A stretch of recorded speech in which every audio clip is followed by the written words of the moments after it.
You're watching Noir Street. I'm your host, Nero Wolfe.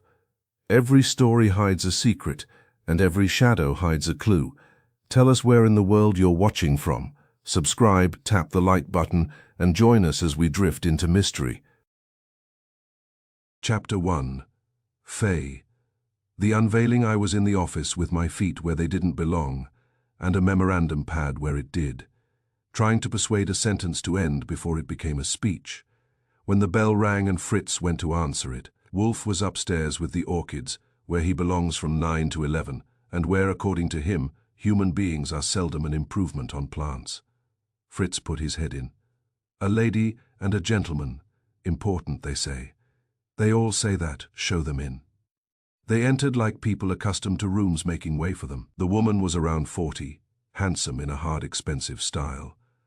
The man was older, broad, shouldered, grey at the temples, and dressed as though his tailor had won prizes. Neither smiled. The woman said, "Mr. Goodwin, I am Clara Jameson. This is my cousin, Adrian Vale. We must see Nero Wolfe." "You and half of Manhattan. What makes your claim urgent?" "It concerns my uncle Edwin Vale," she said. "He has received a threat. Written, spoken, telephoned, or carved on a dagger." Adrian opened a black portfolio and handed me a mounted photograph. It showed an oil portrait, a dignified woman seated, with a little girl beside her, in a white dress. The work was good, old, and costly. "It's a portrait," I said, "of Lavinia Vale and her daughter Helen. It was unveiled last night at my uncle's house after a long restoration." "And the threat?" "The child's hand," Adrian said. I looked again. On the middle finger of the child's left hand was a silver ring with a dark oval stone. "It was not there yesterday morning," Clara said. "That improved my posture." "You mean the restoration uncovered it?" I mean it was not visible yesterday morning and was visible last night." "I studied them. They weren't joking." "Who says so?" "My uncle, Adrian. I do. The conservator does." "And why is a painted ring alarming?" Adrian said. "Because it resembles one that disappeared 32 years ago." "From where?" Clara answered. "From the hand of a dead woman." That made the room smaller. "Whose hand?" "Hester Vale," Adrian said. "My mother's." I took up my notebook. "Start at the front." Clara folded her hands. "The Vale family has money, property, obligations, and opinions. Edwin Vale is its head. This portrait has been in the family for generations, though hidden away for decades after damage. 2 years ago, Edwin sent it to a private conservator for restoration. Last night he unveiled it at a reception in his house on East 63rd Street. And the ring. The child's left hand had always been bare. By evening it wore a silver ring. One like Hester Vale's, yes." "Hester died how?" Adrian answered stiffly. "In 1994, she fell from a terrace at the family place in Westchester during a dinner party. It was ruled an accident." "And the ring vanished after her death?" "Yes. Family heirloom." Clara nodded. "It had belonged, according to family tradition, to Helen Vale, the child in the portrait." "That helps," I said. "Dead child, dead woman, missing ring, altered portrait, anything else?" Adrian produced a white card. On it, in dark ink, were the words, "She remembers." "No signature?" I asked.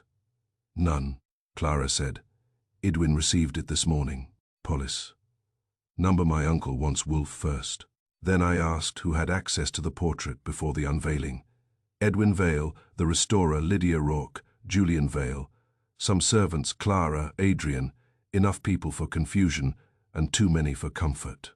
Footsteps sounded in the hall. Nero Wolfe entered, large, irritable, and impressive in yellow pajamas and a maroon robe. He crossed to his desk and sat. "Well," I said, "Miss Jameson and Mr. Vale have brought a portrait, a vanished ring, a dead woman, and a note saying she remembers." Wolfe held out a hand. He examined the photograph and then the card. "You say the ring was not visible yesterday morning," he said to Clara. "Yes. Who can swear to that?" "My uncle, Miss Rourke. Adrian. I can." He turned to Adrian. "Your mother's death, witnessed. Number, who found her. My Uncle Edwin. You were there. I was 11. The ring vanished from the body. No one knows exactly when. Someone knows, Wolf said. That is the usual difficulty, Clara added. There is also an old family legend. Helen Vale, the child in the portrait, was said to have worn the ring before her own death. Wolf grunted. Families cultivate legends because facts are often disagreeable. I agree, Clara said. Why did Edwin Vale not come himself? Wolf asked. He refuses to leave the portrait, Adrian said. Then he is foolish, Wolf said. If the evidence is in the painting, it remains there. If not, it is in testimony. He turned to me. Archie, you will go to the Vale house, examine the portrait, speak to Edwin Vale, Miss Rourke, and any available witness. Learn who profits by reviving a 32-year-old death. He faced Clara. My fee is $10,000, plus expenses. Accepted, she said at once. Wolf nodded. If this is a trick, I shall know it. If a fraud, I shall prove it. If it conceals murder, I shall dislike the delay. I got my hat, Wolf said. Archie, yes, sir. Be alert for theatrics. Rich families preserve them like silver. I've seen silver tarnish. And people, he said. We drove east with Clara and Adrian in a dark sedan that smelled faintly of leather and money. Nobody talked much until we reached 63rd Street. Then Clara said, at the unveiling Edwin said only one thing at first. He said, good God. Then Julian laughed. Who is Julian?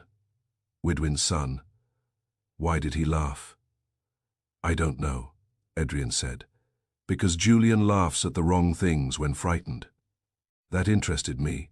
The Vale house was a limestone statement on the subject of inherited advantages. A servant admitted us and took us to the rear drawing room, where enough rugs, portraits, and polished surfaces had gathered to support a small museum. Edwin Vale stood by the fireplace. He was over 60, lean, erect, white, haired and put together like a board resolution. His eyes were pale and hard. Mr. Goodwin, he said. Wolf. At home preparing to despise your problem properly, he gave me a dry look. Then you will do. He gestured to the far wall. The portrait hung alone between two lamps. It was larger than the photograph had shown and better painted. Lavinia Vale sat in dark silk, one white hand on the chair arm. Beside her stood the child, grave and solemn, and on the middle finger of the child's left hand was the ring. It did not glitter, it merely insisted. I moved closer. No smudge, no fresh paint visible to my amateur eye, no obvious tampering with frame or canvas. When did you last see it without the ring? I asked. Yesterday at noon, Vale said. Who was with you? Miss Rourke. My son Julian. By evening the ring was there. Yes, you unveiled it. I did. And Julian laughed. He was shocked. Who else noticed at once? Clara, Adrian, Miss Rourke. Later, Judge Selwyn and Margaret Dunn. Who is Margaret Dunn? My niece. Who had access after noon. He spread a hand slightly. Anion in the household, perhaps, but not enough time to alter it during the reception. So either it was altered earlier or not altered at all. It was altered. People with money say that as if the universe had already agreed. I asked where Miss Rourke was before he could answer. A man entered, tall, fair, and handsome, in the practiced way that invites both confidence and caution. He wore a brown jacket and a dark turtleneck and carried a cigarette he wasn't smoking. Julian Vale, he said. So Wolf sent the mobile unit. I leap when necessary. My father resents detectives on principle and needs them on occasion, Vale said sharply. Julian. Julian ignored him and looked at the portrait. There it is, the family conscience with jewelry. I asked. You saw it yesterday noon? Yes. Without the ring? Yes. At the unveiling? Yes. You laughed. I was startled. Your cousin says you laugh when frightened. They are a candid family. Why frightened? He glanced at the painted hand. Because Aunt Hester wore that ring the day she died. Because half this family has spent 30 years not discussing her death. And because when a dead child in a portrait suddenly puts on missing jewelry, A man is entitled to a poor choice of reaction. Who gains by stirring this up? My father loses. Adrian loses, if inheritance is involved. Clara loses nothing. Margaret would sell us all if there were a market. As for Lydia Rourke, the door opened, and he stopped. She came in carrying a portfolio case. She was in her 30s, slim, dark-haired, with clear, watchful eyes and paint on one cuff. "This is Mr. Goodwin," she asked. "Yes," Vale said. "He is here for Wolf." "Good," she said. "Perhaps someone will ask sensible questions." "That happens when I skip lunch," I told her. "Did you restore the portrait?" "Yes." "Did you paint the ring? Number could you have?" "Of course." That left a nice silence. "Did you ever see evidence that a ring had been painted over and later uncovered?" I asked. "Number, then if the ring is now there, it is new." "Not necessarily," she said. Everyone looked at her. She set down the portfolio. Old paintings change under varnish, dirt, light, and previous repairs. Details appear or disappear. It is improbable here, but not impossible. Vale snapped. "Last night you said it was improbable." "It is," Julian murmured. "There speaks professional caution."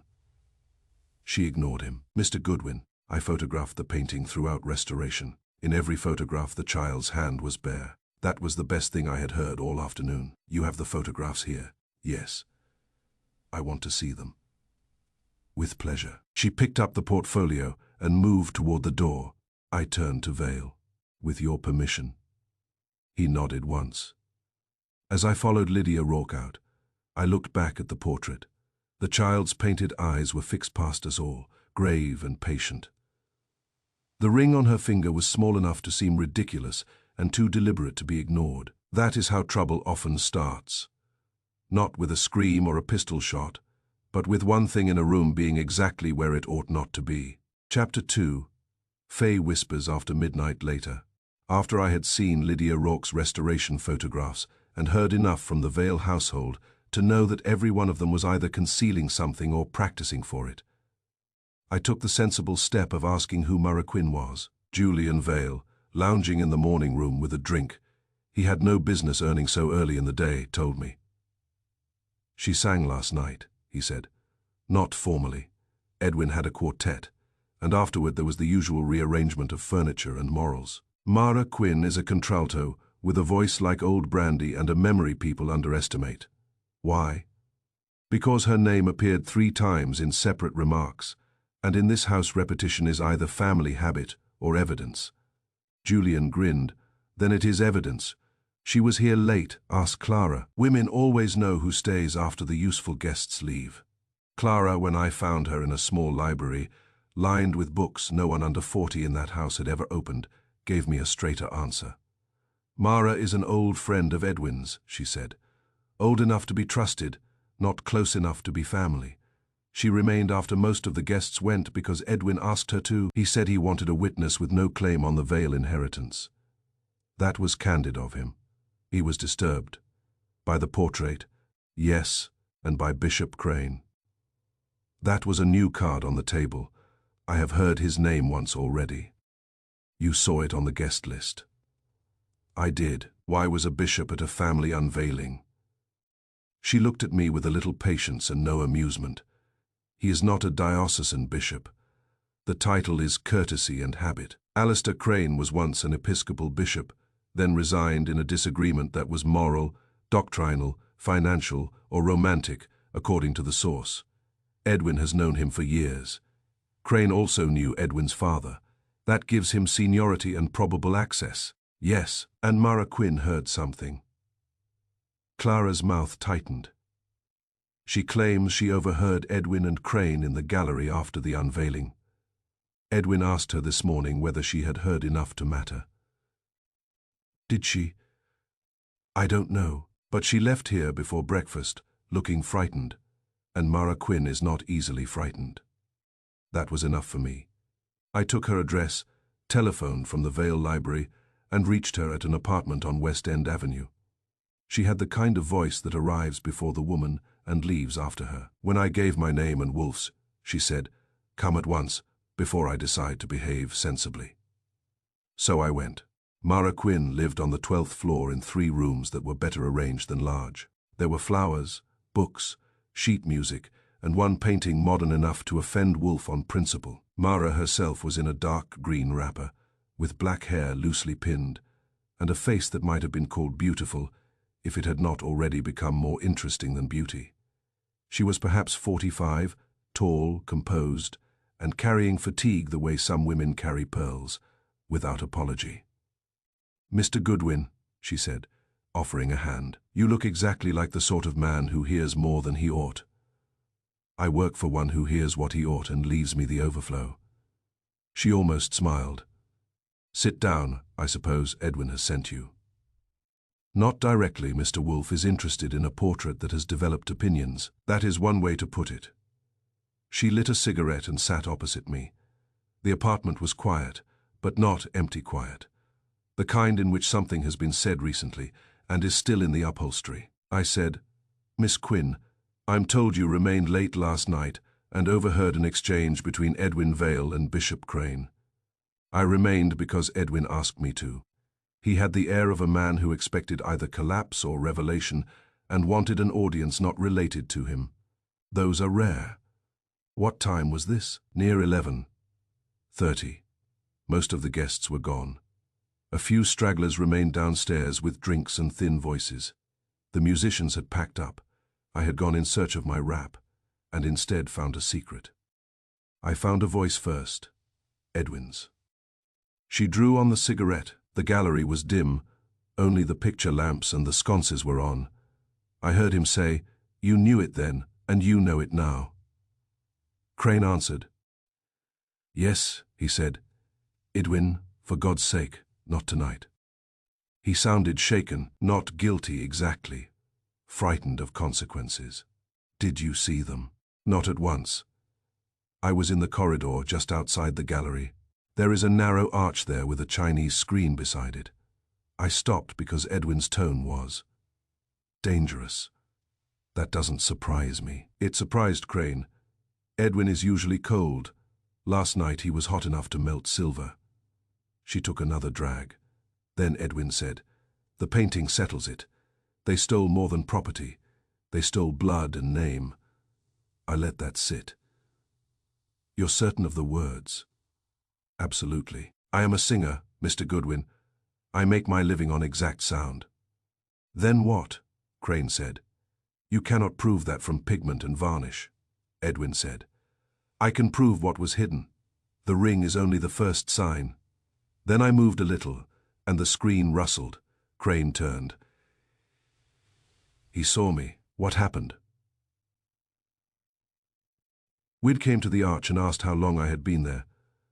I told him I had heard enough to know he should lower his voice in his own house. He actually laughed, which was not reassuring, he said.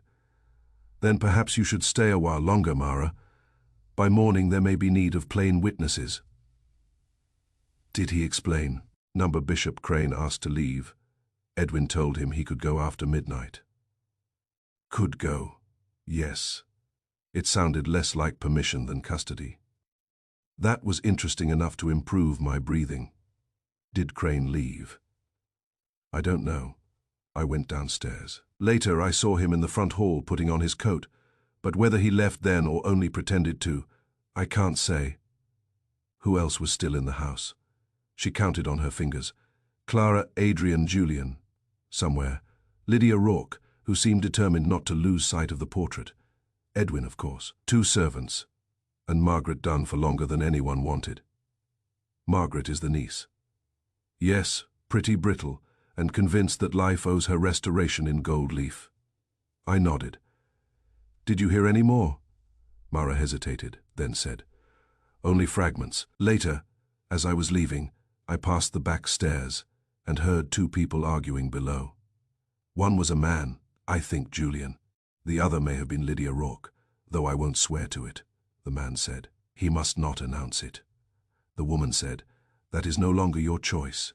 That was after midnight, just before or just after. I had lost track. Did you tell Edwin? Number Edwin already knew he was sitting on a keg of powder. Miss Quinn, what do you think Edwin meant by theft of blood and name? Her eyes met mine. An illegitimacy, a switched child, a false inheritance. Families of that age and station make idols of pedigree and then behave like alley cats in private. If Edwin believed some old lie had been painted over and now returned, well, blood and name are exactly what he would say. Did Crane know the older generation well enough to confirm it? Yes, he was close to Edwin's father. Too close, some said. In what sense? In the sense that one man hears confessions and the other needs them. Do you think Crane was afraid of scandal or of exposure? Both. When men of his type fear one thing, they usually mean the other. She stood and crossed to the window. West End Avenue lay below, grey and busy and untroubled by old veils. Mr. Goodwin, Edwin intended to say something this morning. He told me so when I left. He said, if they have hidden one death behind another for 30 years, I'm finished keeping faith with Bones. That was a line Wolf would have respected enough to steal. Did he name they? Numbered, did he seem in danger? She turned. Everyone in that house seemed in danger, but Edwin least of all. He was too certain. Certainty makes some men brave and others dead. I left her with that and took a cab back to West 35th Street, where Wolf was at his desk with a glass of beer and an expression which indicated that time spent apart from me had not improved his estimate of human conduct. Well, he demanded. I gave it to him. Lydia's photographs proving the hand had been bare through restoration, Edwin's insistence, Julian's nervous wit, Clara's control, and Mara Quinn's recital of the midnight quarrel in the gallery. When I repeated Edwin's phrase, they stole more than property. They stole blood and name. Wolf's eyes narrowed. Yes, he said, a genealogical crime, often more venomous than a financial one. He also said, the ring was only the first sign, meaning he expected more, or wanted them to think so. Wolf grunted. Who is Bishop Crane? I told him what little I knew. He sent me for the encyclopedia and then rejected it after 2 lines as inadequate. That is his method when printed matter fails to flatter his speed, he asked. The house arrangement, I sketched it.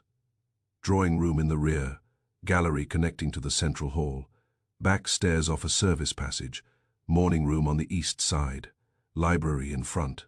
I added, who had been where as nearly as the various liars could place themselves.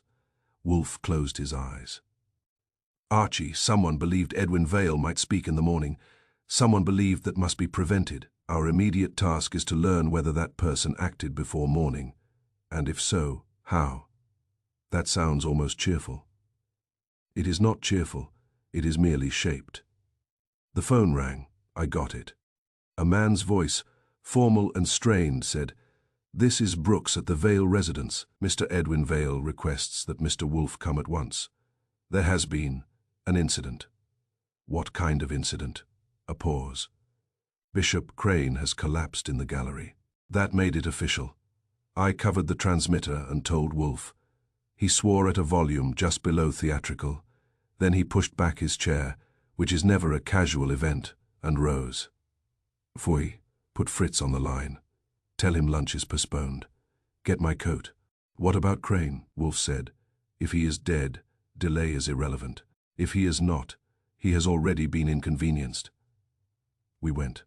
A taxi took us uptown. Wolf filled it heavily enough to make the springs philosophical.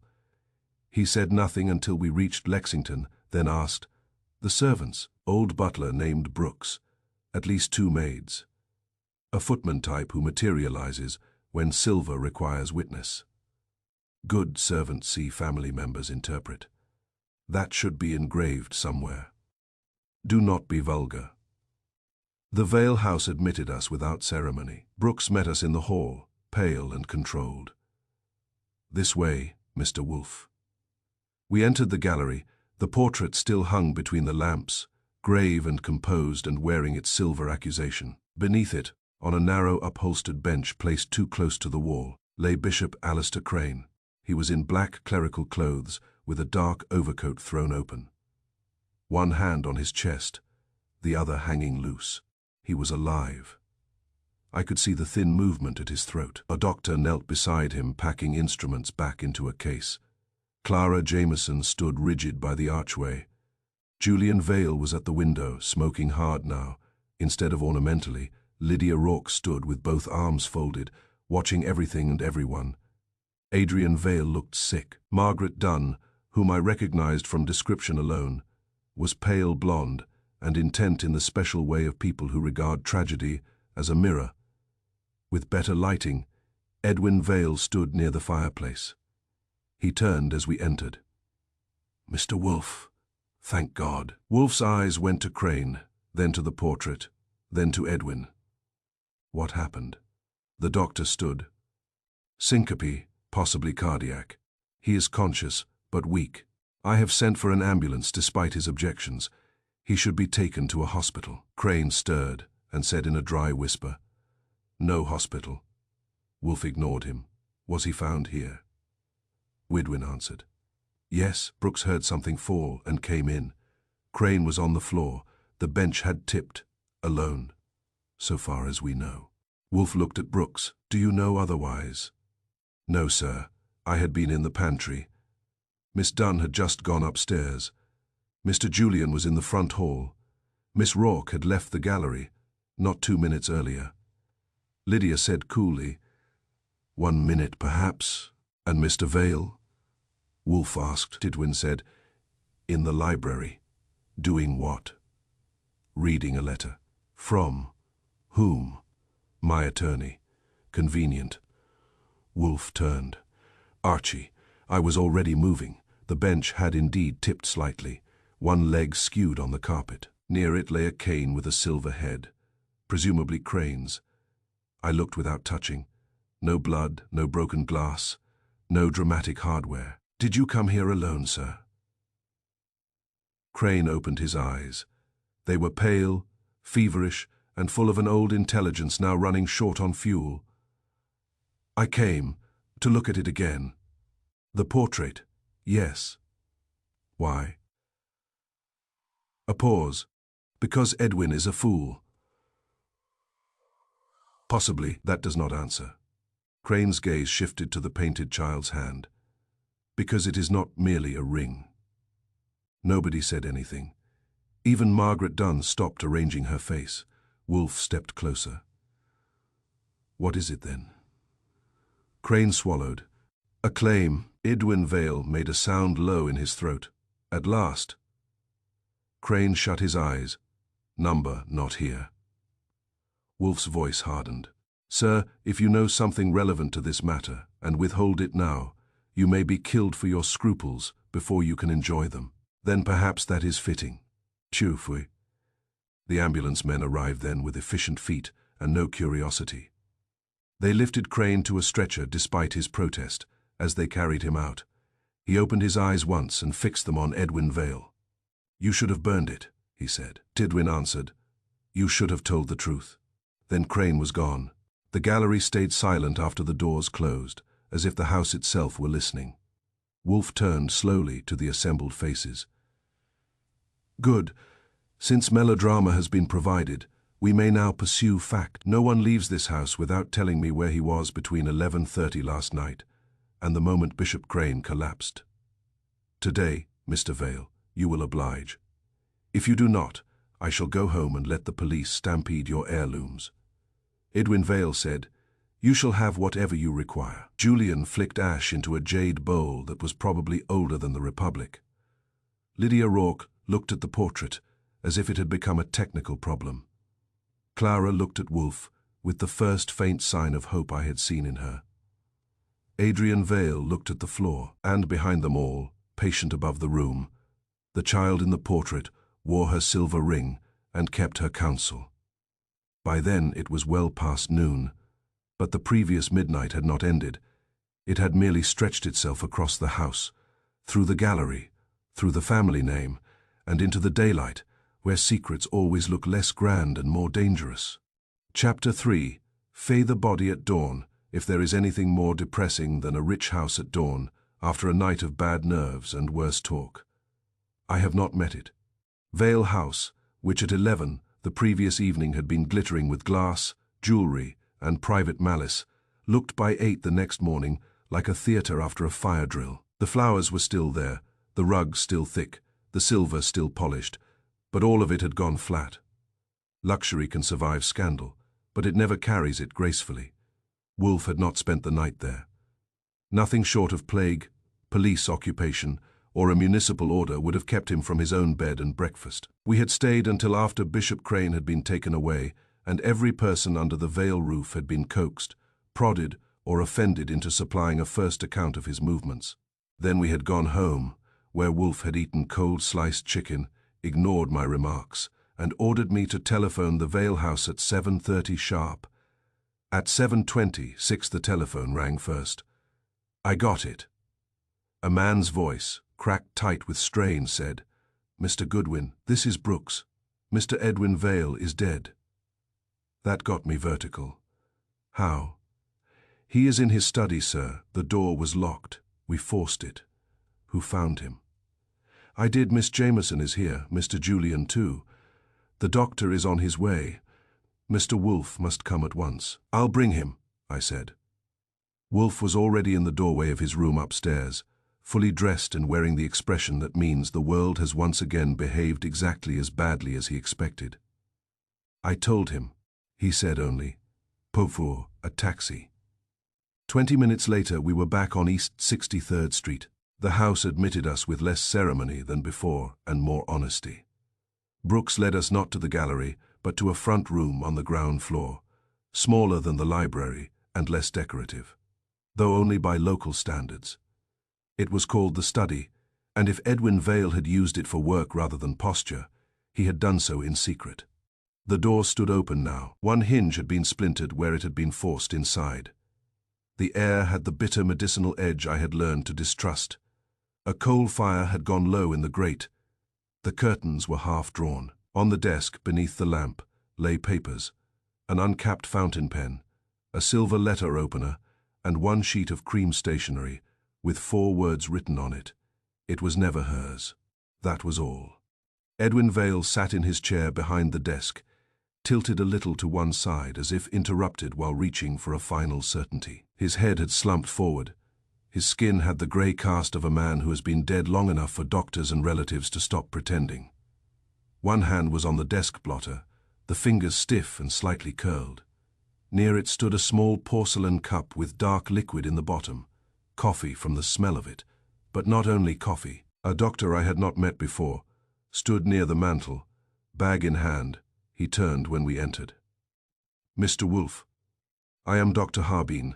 I attend the family on occasion. Mr. Vale is dead. I should estimate 4 to 6 hours. "Cause?" Wolf asked. Harbin glanced toward the cup. "Probably poison. Cyanogenic, perhaps. Though I won't certify it until the police surgeon has seen him. There is an odor."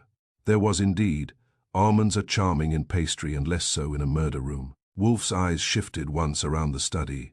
The desk, the rug, the windows, the dead man, the cup, the broken door, and then to Clara Jameson, who stood near the bookshelves, looking as if fatigue and control had entered into a truce. Julian Vale was by the hearth, pale and unshaven, but still carrying his good looks like inherited furniture. Adrian Vale stood farther back near the wall, with both hands in his pockets, and his face set too carefully. Lydia Rourke was there too, which pleased me because painters who remain after the trouble begins are usually worth listening to. Wolf said, "Who found him?" Brooks answered, "I did, sir. Mr. Vale customarily breakfasted at 8:30. When he did not appear, Miss Jameson asked me to see whether he was indisposed. The study door was locked from within. I knocked repeatedly. No answer. Mr. Julian came. We forced the door. Was the key in the lock?" "No, sir. That was the first interesting thing." "Where was it?" Wolf asked. Brooks gestured toward the desk. "There?" I looked. A key lay on the blotter, 6 inches from Edwin Vale's right hand. "Windows?" Wolf asked.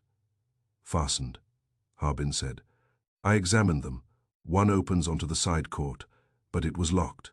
Any other exit?" "Number a communicating door?" "None," Brooks said. Wolf grunted. "Then we have an apparent locked. Room, death with poison, a note, and a missing interval. Archie, look. That is shorthand for move your eyes faster than the others and try not to ruin anything. I went in, careful where I stepped. The study was neat in the deliberate style of a man who arranges objects to support authority. There were ledgers on one shelf, family papers in document cases, a framed photograph of a younger Edwin with a woman I took to be his dead wife, a bronze clock, and on the desk, a leather portfolio standing open. Beside it lay a torn scrap of thick brown paper with gilt edging. I bent over it. Frame paper, I said. Lydia Rourke moved a step forward, from the backing of a picture frame. Wolf turned to her. That of the portrait. She frowned. Possibly it resembles the archival paper I used on the rear dust cover after reframing, but I would need to see the back. That made two interesting things. I looked again at the desk. The incomplete note, the torn scrap, the cup, the pen. There were smudges on the blotter, as if a hand had moved across it in haste. One drawer stood open by an inch. On the rug near Vale's chair was a tiny flake of dark wax. Dr. Harbin, I said. Did you touch anything? Only the wrist and eyelids. Good. Wolf asked Clara. When was Edwin Vale last seen alive? She answered promptly. Last night around 10:30. He dismissed us all after receiving a telephone call from the hospital about Bishop Crane. What call? Crane had been admitted under protest. He refused sedation and insisted on speaking to Edwin this morning. Edwin was unsettled by it. He said he needed to review certain papers and did not wish to be disturbed. Julian said. He also said that by breakfast, one of us would know whether we still belong to our own name. No one looked at him. I did. You omitted that last night, I said. He shrugged without ease. Last night was crowded. Wolf's eyes narrowed. Who heard him say that? Clara said. I did, Adrian too. Lydia may have. Lydia nodded. Yes. Adrian's mouth moved. He was upset. It may have meant nothing, Wolf said. When people speak at the edge of death, everything may mean something. Continue, Miss Jameson. She did. After the call, Edwin went to the gallery briefly with Miss Rourke. He wanted the portrait examined again in proper light. Then he came here to the study. Brooks brought coffee at 11. After that, no one claims to have seen him. Claims, Wolf said. Clara met his eyes. In this house, one learns not to certify too much. Commendable. Who had access to the study? Brooks said. All family members, sir, though Mr. Vale disliked it. I as well, for service. And the key, there are two. Mr. Vale kept one. The other is ordinarily in the butler's pantry cabinet. Ordinarily, Brooks swallowed. It was not there this morning. That made three. Wolf closed his eyes when he opened them. The room had grown smaller around the rest of us. Mr. Julian Vale, he said. You helped force the door. Yes. Were you first to enter? Yes. Did you touch anything? Numbered. Did you approach the body? Yes, to see if he was breathing. Did you touch the cup, the key, the papers, or the desk? Number. Wolf turned. Mr. Adrian Vale. Adrian shook his head. I came after. Clara had called me. Miss Rourke. I arrived when Brooks was already at the door. Miss Jameson. I was with Brooks. Good. Wolf looked at Harbin. Have the police been called? Clara answered. Not yet. Edwin specifically forbade police involvement over the portrait matter. Wolf snapped. He is dead. His preferences have narrowed. Archie, phone Inspector Kramer. I went to the hall and did it.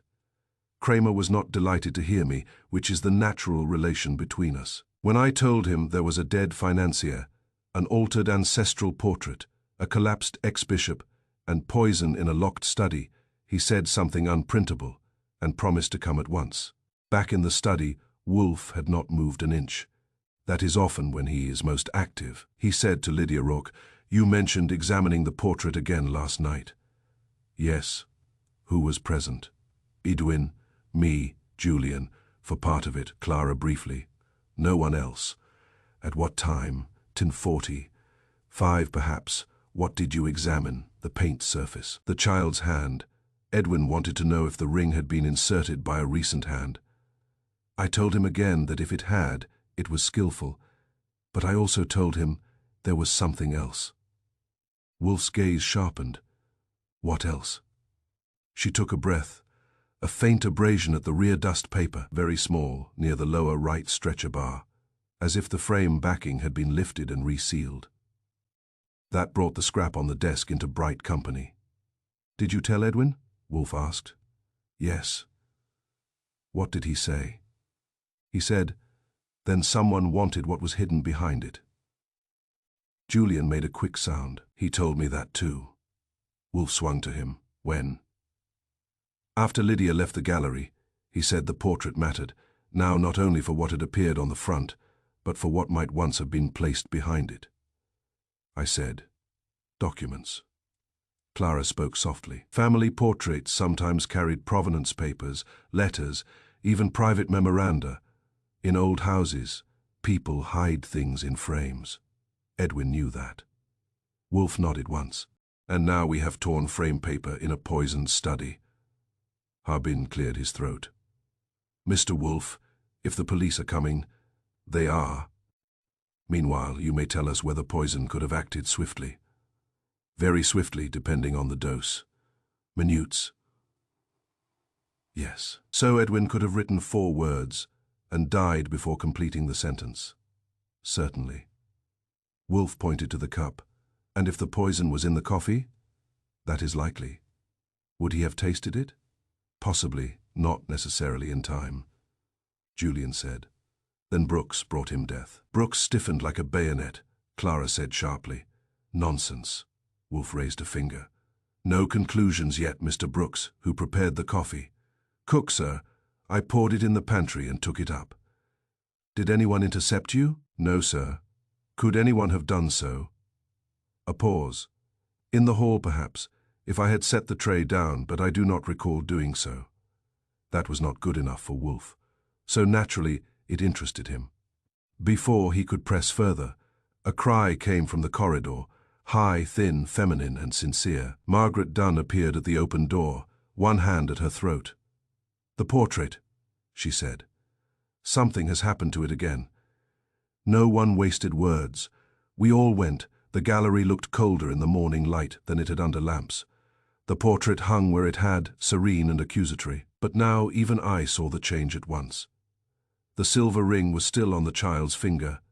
Above it, barely visible, unless one came close. A line of dark script had appeared on the painted cuff at the wrist.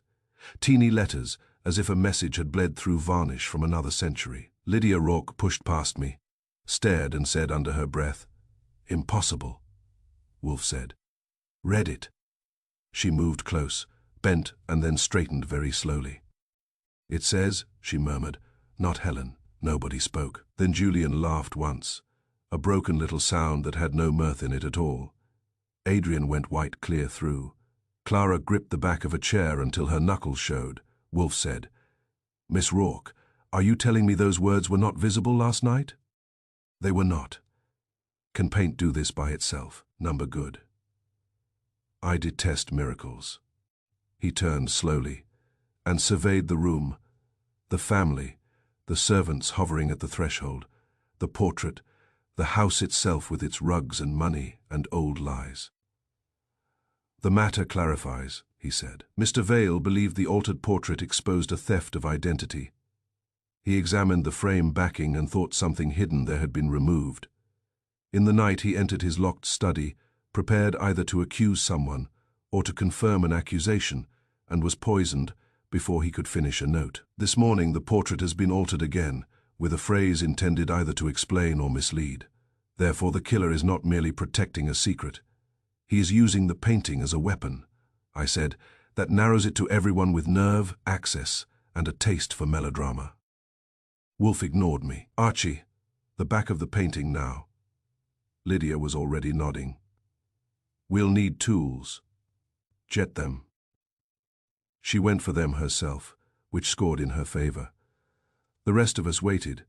No one had the grace to leave. When she returned with a narrow blade, gloves, and a restorer's kit, Wolf made Brooks, and one of the footmen bring a table from the wall and position it beneath the portrait. The canvas was lifted down under Lydia's supervision, which meant with the kind of reverence usually reserved for surgery and explosives.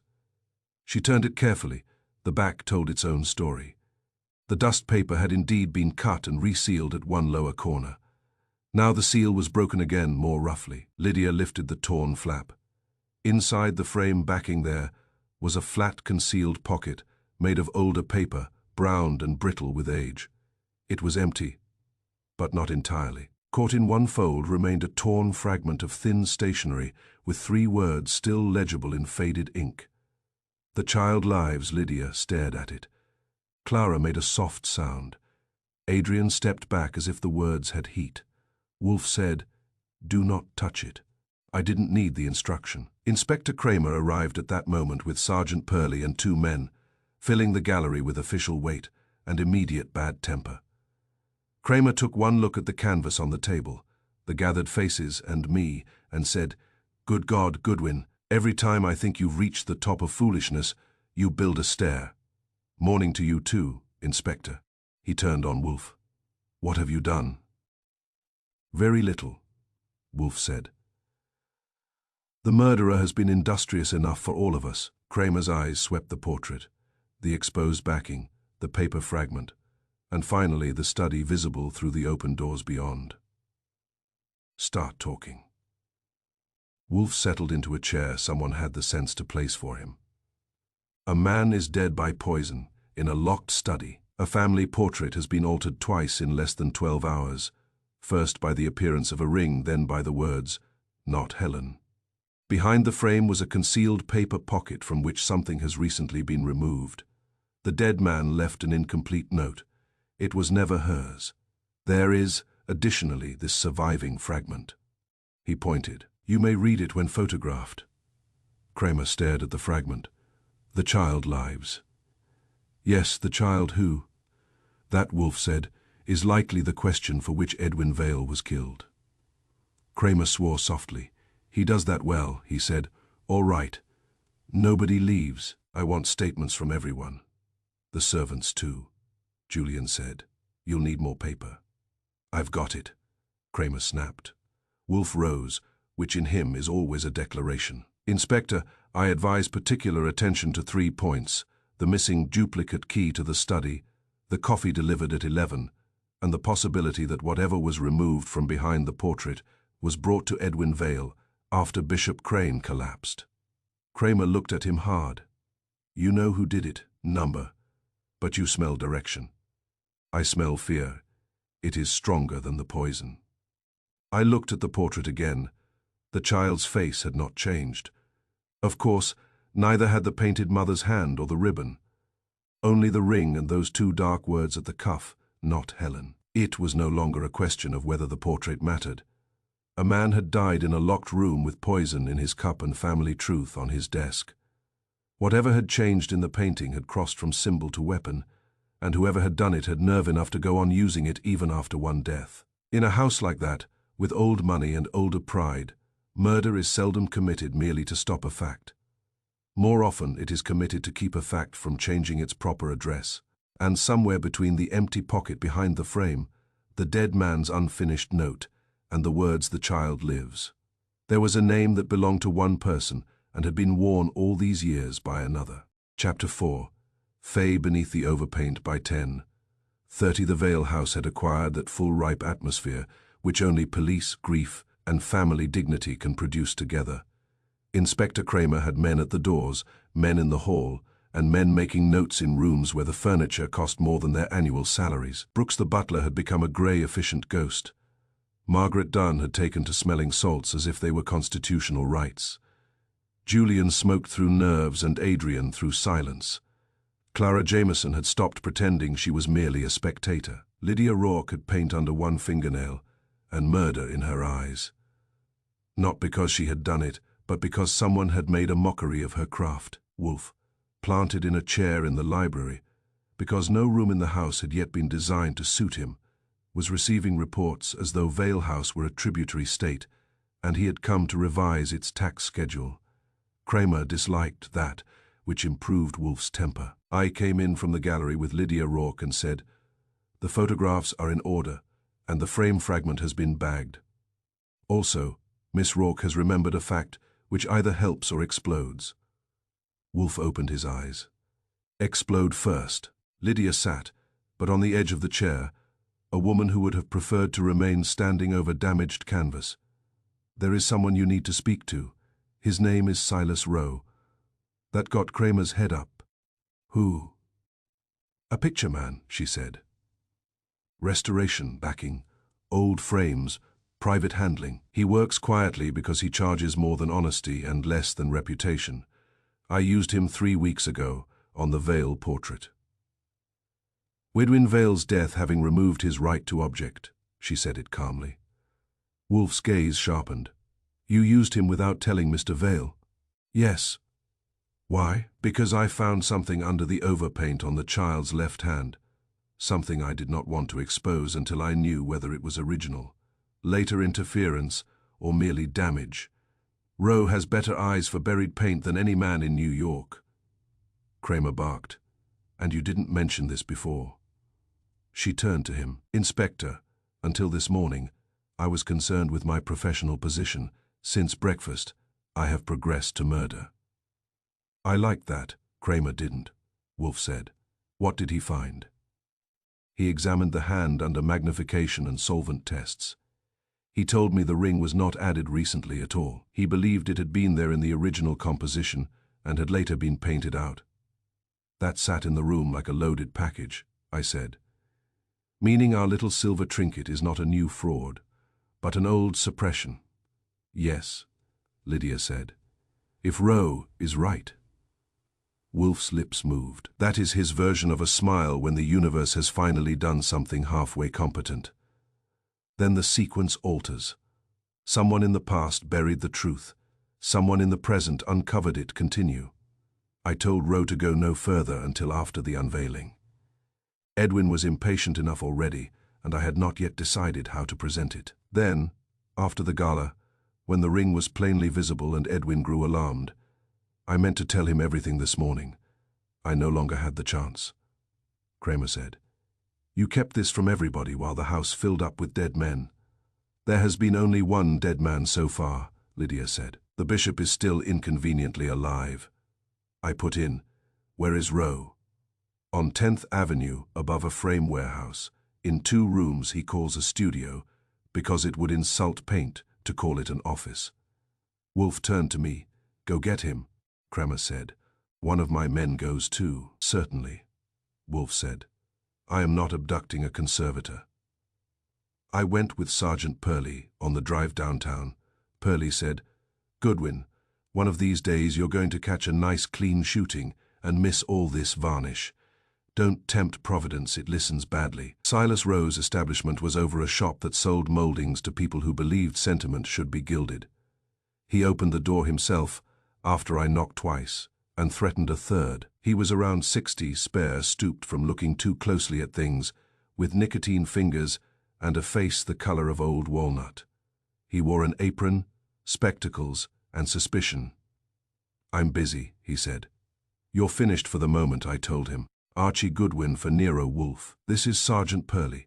A man is dead, and a portrait has opinions. Get your coat." That made him blink once, which is all I ask from a stranger. On the way back, he said very little, which I took as prudence. But by the time we got him into the Vale Library and under Wolfe's eyes, prudence had given way to professional outrage. "That is the one dependable fuel in technical men," Wolfe said. "Mr. Rowe, did you examine the Vale portrait at Miss Rourke's request?" "Yes." "When?" 3 weeks ago. "In the gallery here, at night. Because Mr. Vale was not told and the household was thinner then." Kramer growled, "Everybody in this case does everything at night." Rowe ignored him.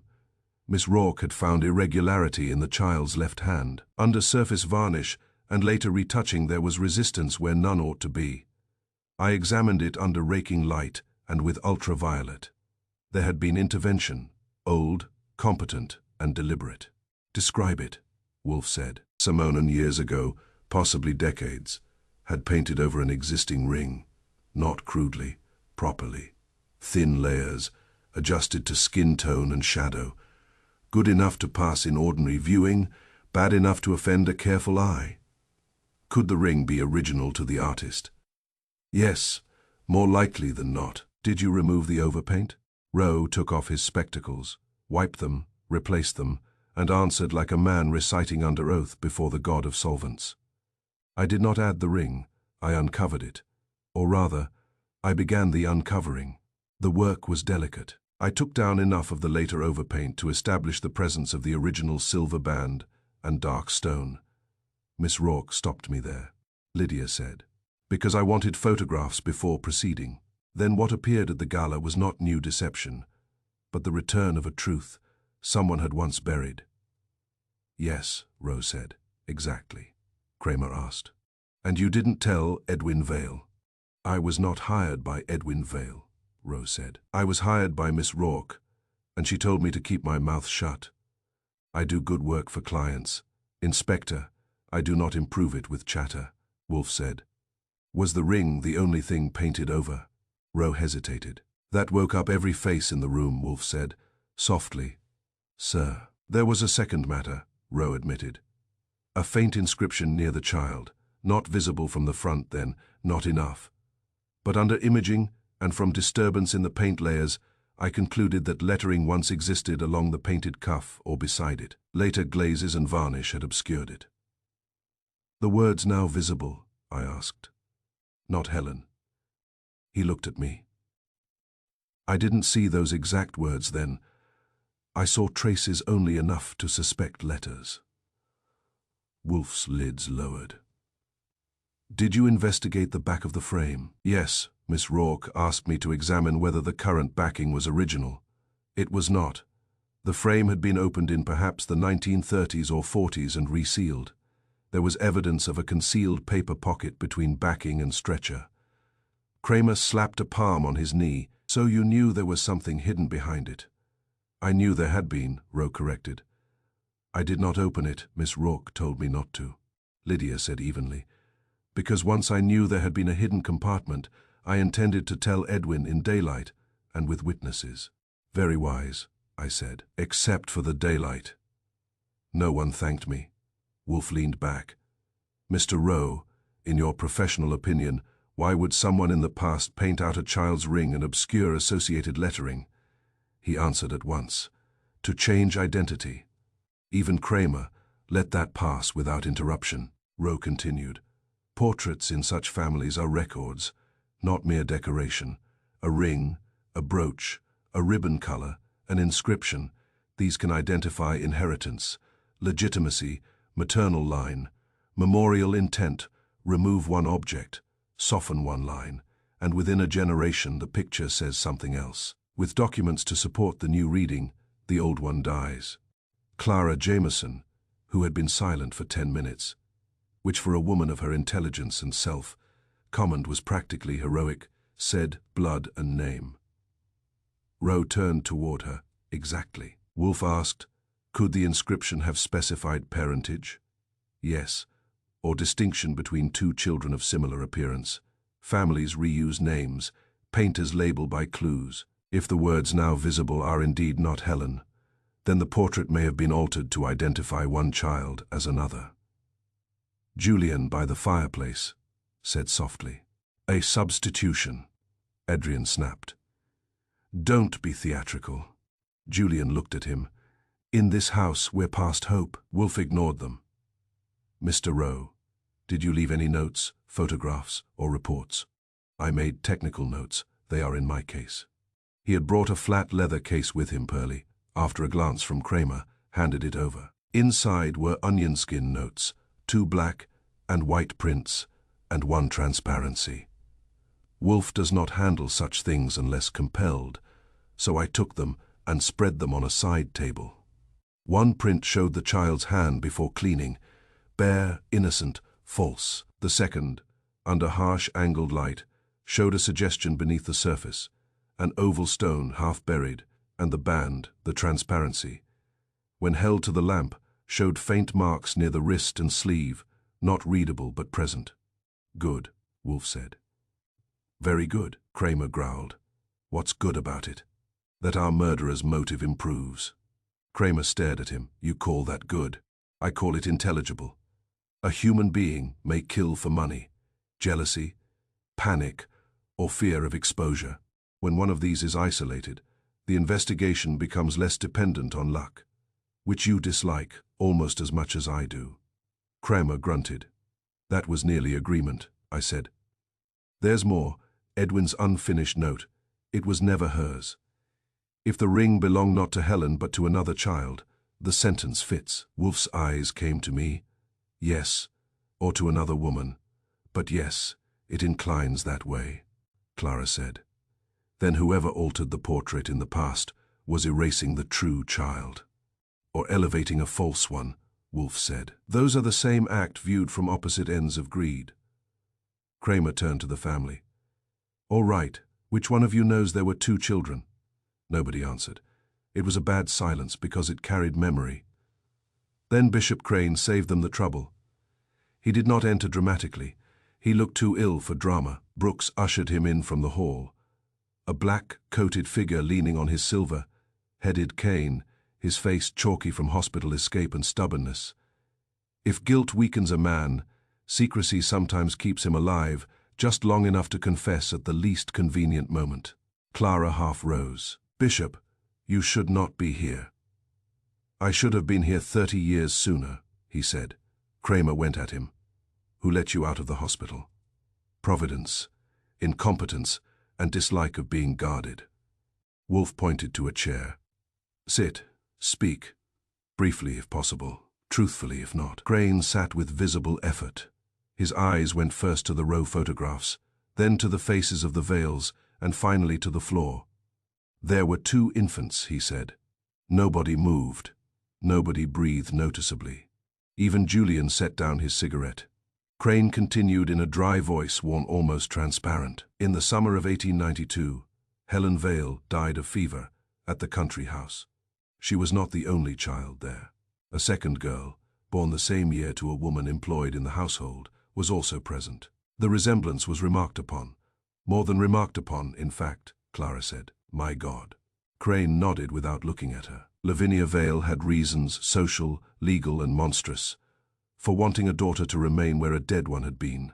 There were inheritance complications. There was also scandal concerning the second child's paternity, Julian said. Whose paternity? Crane's hand tightened on the cane, a Vale's. That hit the room like thrown glass. Adrian found his voice first. You're saying a servant's child was substituted for Helen? Crane closed his eyes. Yes. Then the portrait was altered after the fact to support the fiction, Crane said. The ring originally belonged to the other child and marked her maternal family. It ought not to have remained visible if she was to pass as Helen Vale. So it was painted out. Later, other identifying details were softened or concealed. I said, and the inscription. Crane looked at me. The artist had written a notation near the cuff during a later sitting, after some dispute in the household. I saw correspondence years later. The child had resisted answering to Helen. The artist, Anton Reel, made a private memorandum and altered the sleeve area to carry a studio note, later intended to be removed. It seems it was never fully removed, only buried. Rowe muttered, almost reverently, a witness in paint. Wolf nodded. Yes, continue, sir. What of the papers hidden behind the frame? Crane gave a little exhausted smile with no joy in it. A letter or 2. One from the child's mother, one from Lavinia's husband. Enough to prove the substitution and the bloodline involved. Edwin's father discovered them in the 1930s and concealed them again. He told me under what he called spiritual pressure and what I called drunken misery. Did Edwin know? Wolf asked. Not until recently. I hinted too much after the restoration began. I thought to ease my conscience without opening the grave. Edwin was not a man to accept half a confession. He pressed. Last night, when the ring became visible, he knew I had lied by omission for years. Julian said harshly, then he was right. You should have told the truth. Crane looked at him. Yes, Kramer said. Who removed the papers from behind the frame now? Crane shook his head. Not I. Who knew they were there? Widwin suspected. Lydia Rourke, perhaps, from the cut backing, and anyone Edwin accused. Wolfe said, "Did Edwin accuse someone?" "Not by name to me," he said only. "If the wrong child inherited, then every branch after was fed on theft." Adrian went rigid. It was slight, but I saw it. So did Wolfe. He turned his head. "Mr. Adrian Vale, why does that disturb you particularly?" Adrian said too evenly, "It would disturb anyone. Number it disturbs you as arithmetic." Clara looked from one to the other. "Adrian," he said. "Oh, don't start," Julian said. "He means if the substitution affected succession, then perhaps some Vales aren't Vales. Or are Vales in the wrong way," Wolfe said. "Blood is annoyingly fluid." Kramer barked, "Ina." "Crane, did Edwin tell anyone what he was going to announce?" Crane answered, "Only that before the next day ended he would settle whether a certain line had any lawful claim to the name." That clarified several expressions in the room at once. Wolfe folded his hands across his middle. "There it is. The portrait is not merely an artwork, but a witness preserved in oil and varnish. The ring was original. Its concealment was deliberate. The inscription and hidden papers supported a buried truth. A rightful bloodline was erased from the family story, whether to preserve property, reputation, or both. Edwin Vale meant to expose that truth. He is now dead." Kramer scowled. "And somebody in this house understood exactly what that witness could prove." "Yes," Wolfe said. "At least one person did. Possibly more," I said. "Which gets us to the practical end. Who knew enough, feared enough, and had access enough to lift the frame backing, remove the papers, dose the coffee, and still be around to arrange the little message on the painting." Wolfe's eyes were half closed now, which meant they were doing more than mine. "Archie," he said. "Rear view. That meant aloud. I did." Silas Rowe confirms, "The ring was original and buried under old overpaint. Therefore, the change at the gala was the resurfacing of an old truth, not a modern forgery." There was also evidence of hidden lettering and a concealed frame pocket. Bishop Crane confirms a child substitution in 1892. Helen Vale died. Another girl connected by blood to the family replaced her, and the portrait was altered to support the lie. Edwin learned enough to threaten an announcement. The hidden papers behind the frame would have proved the substitution. They are now missing. Edwin was poisoned after examining the portrait, and perhaps after obtaining or expecting those papers. "Good," Wolfe said. "Add, the murderer wished not merely to suppress fact, but to control its form, hence the messages on the painting. That is vanity as well as fear." Kramer stood up. "I want every room searched again. Papers, old letters, desk drawers, trunks, everything," Julian said with a mirthless laugh. "At last Vale hospitality reaches its natural end." But Wolfe was not finished. He looked at Lydia Rourke. "Miss Rourke, when you and Edwin examined the portrait last night, did he say anything about whom he suspected?" She hesitated. "Yes," Kramer growled. "Out with it," he said. "If it runs through Adrian, then God help him." All eyes swung to Adrian Vale. He did not flinch. "That was almost worse," he said. "If you expect me to collapse because an old priest and a frame man have exhumed a nursery scandal, you'll be disappointed," Wolfe said mildly. "Number, I expect only that you are calculating what the name Vale is worth, to you absent certainty." Adrian's mouth hardened. "Less than you think," Julian said, "and more than you'll admit." Clara cut in low and firm. "Stop it, both of you." Wolfe gave them all a look that might have chilled brandy. "We are not yet at the point of accusation," he said. "We are at the point where the painting has ceased to be decoration and become testimony. Someone in this house knows exactly what it can prove. Someone removed the documentary support. Someone poisoned Edwin Vale before he could finish a sentence. And unless I am much mistaken, that same someone will make another move very soon. Because a witness in oil is patient, but a witness in flesh is not." His gaze settled on Bishop Crane. The old man, exhausted in his chair, understood it at once. "So now," Wolfe said, We must keep alive the only remaining person who can connect the buried child, the hidden letters, and the present inheritance, Inspector. You will see to it. Archie, stay near the gallery. I think our murderer is not done with the portrait. He was right, of course, he often is. But then, in a house where the walls held one dead lie and the study held one dead man, it didn't take genius to know the truth was still moving. It did take Nero Wolfe to know where it would move next. Chapter 5. Faye, the Locked Nursery. By the time Wolfe decided the East Wing mattered, I had already learned two things about old houses. They keep cold better than truth, and they are never so dangerous as when a family begins opening doors it has preferred to forget. It was Clara Jameson who asked for the key. Not from Brooks, because Brooks had none. Not from Julian, who would have turned it into wit, nor Adrian, who would have turned it into reluctance. She asked Mara Quinn, who had returned to Vale House with the air of a woman refusing to leave a bad play before the last act because she suspects the final scene concerns her after all. "The nursery," Clara said, "the one in the East Wing." Mara looked at her. "You think Edwin was right. I think he was frightened for reasons better than pride. And you want me because if I go alone, they will say I imagined what I found. If I go with family, they will say I arranged it. You are neither." Mara gave that a moment, then nodded. "Very well, let us disturb the dust." I went with them as far as the upper landing, but Clara stopped and turned to me. "No," she said, "not yet. If there is anything there, I want to see it before the men arrive to explain it." "That includes me?" "Especially you. You explain too quickly." That was unjust but not false. I stayed in the passage while they crossed to the East Wing, Brooks hovering behind with a ring of keys large enough to administer a jail. The nursery door was at the far end, narrow and painted white long ago, the paint now yellowed into old bone. A strip of dark paper still crossed the crack between door and frame, as though some ancestor had believed silence could be sealed. Brooks found the key on the fourth try. The lock turned badly. The door stuck, then gave with a dry little sound like paper tearing. A smell came out first, dust, faded linen, and that unmistakable odor of rooms shut up with memory.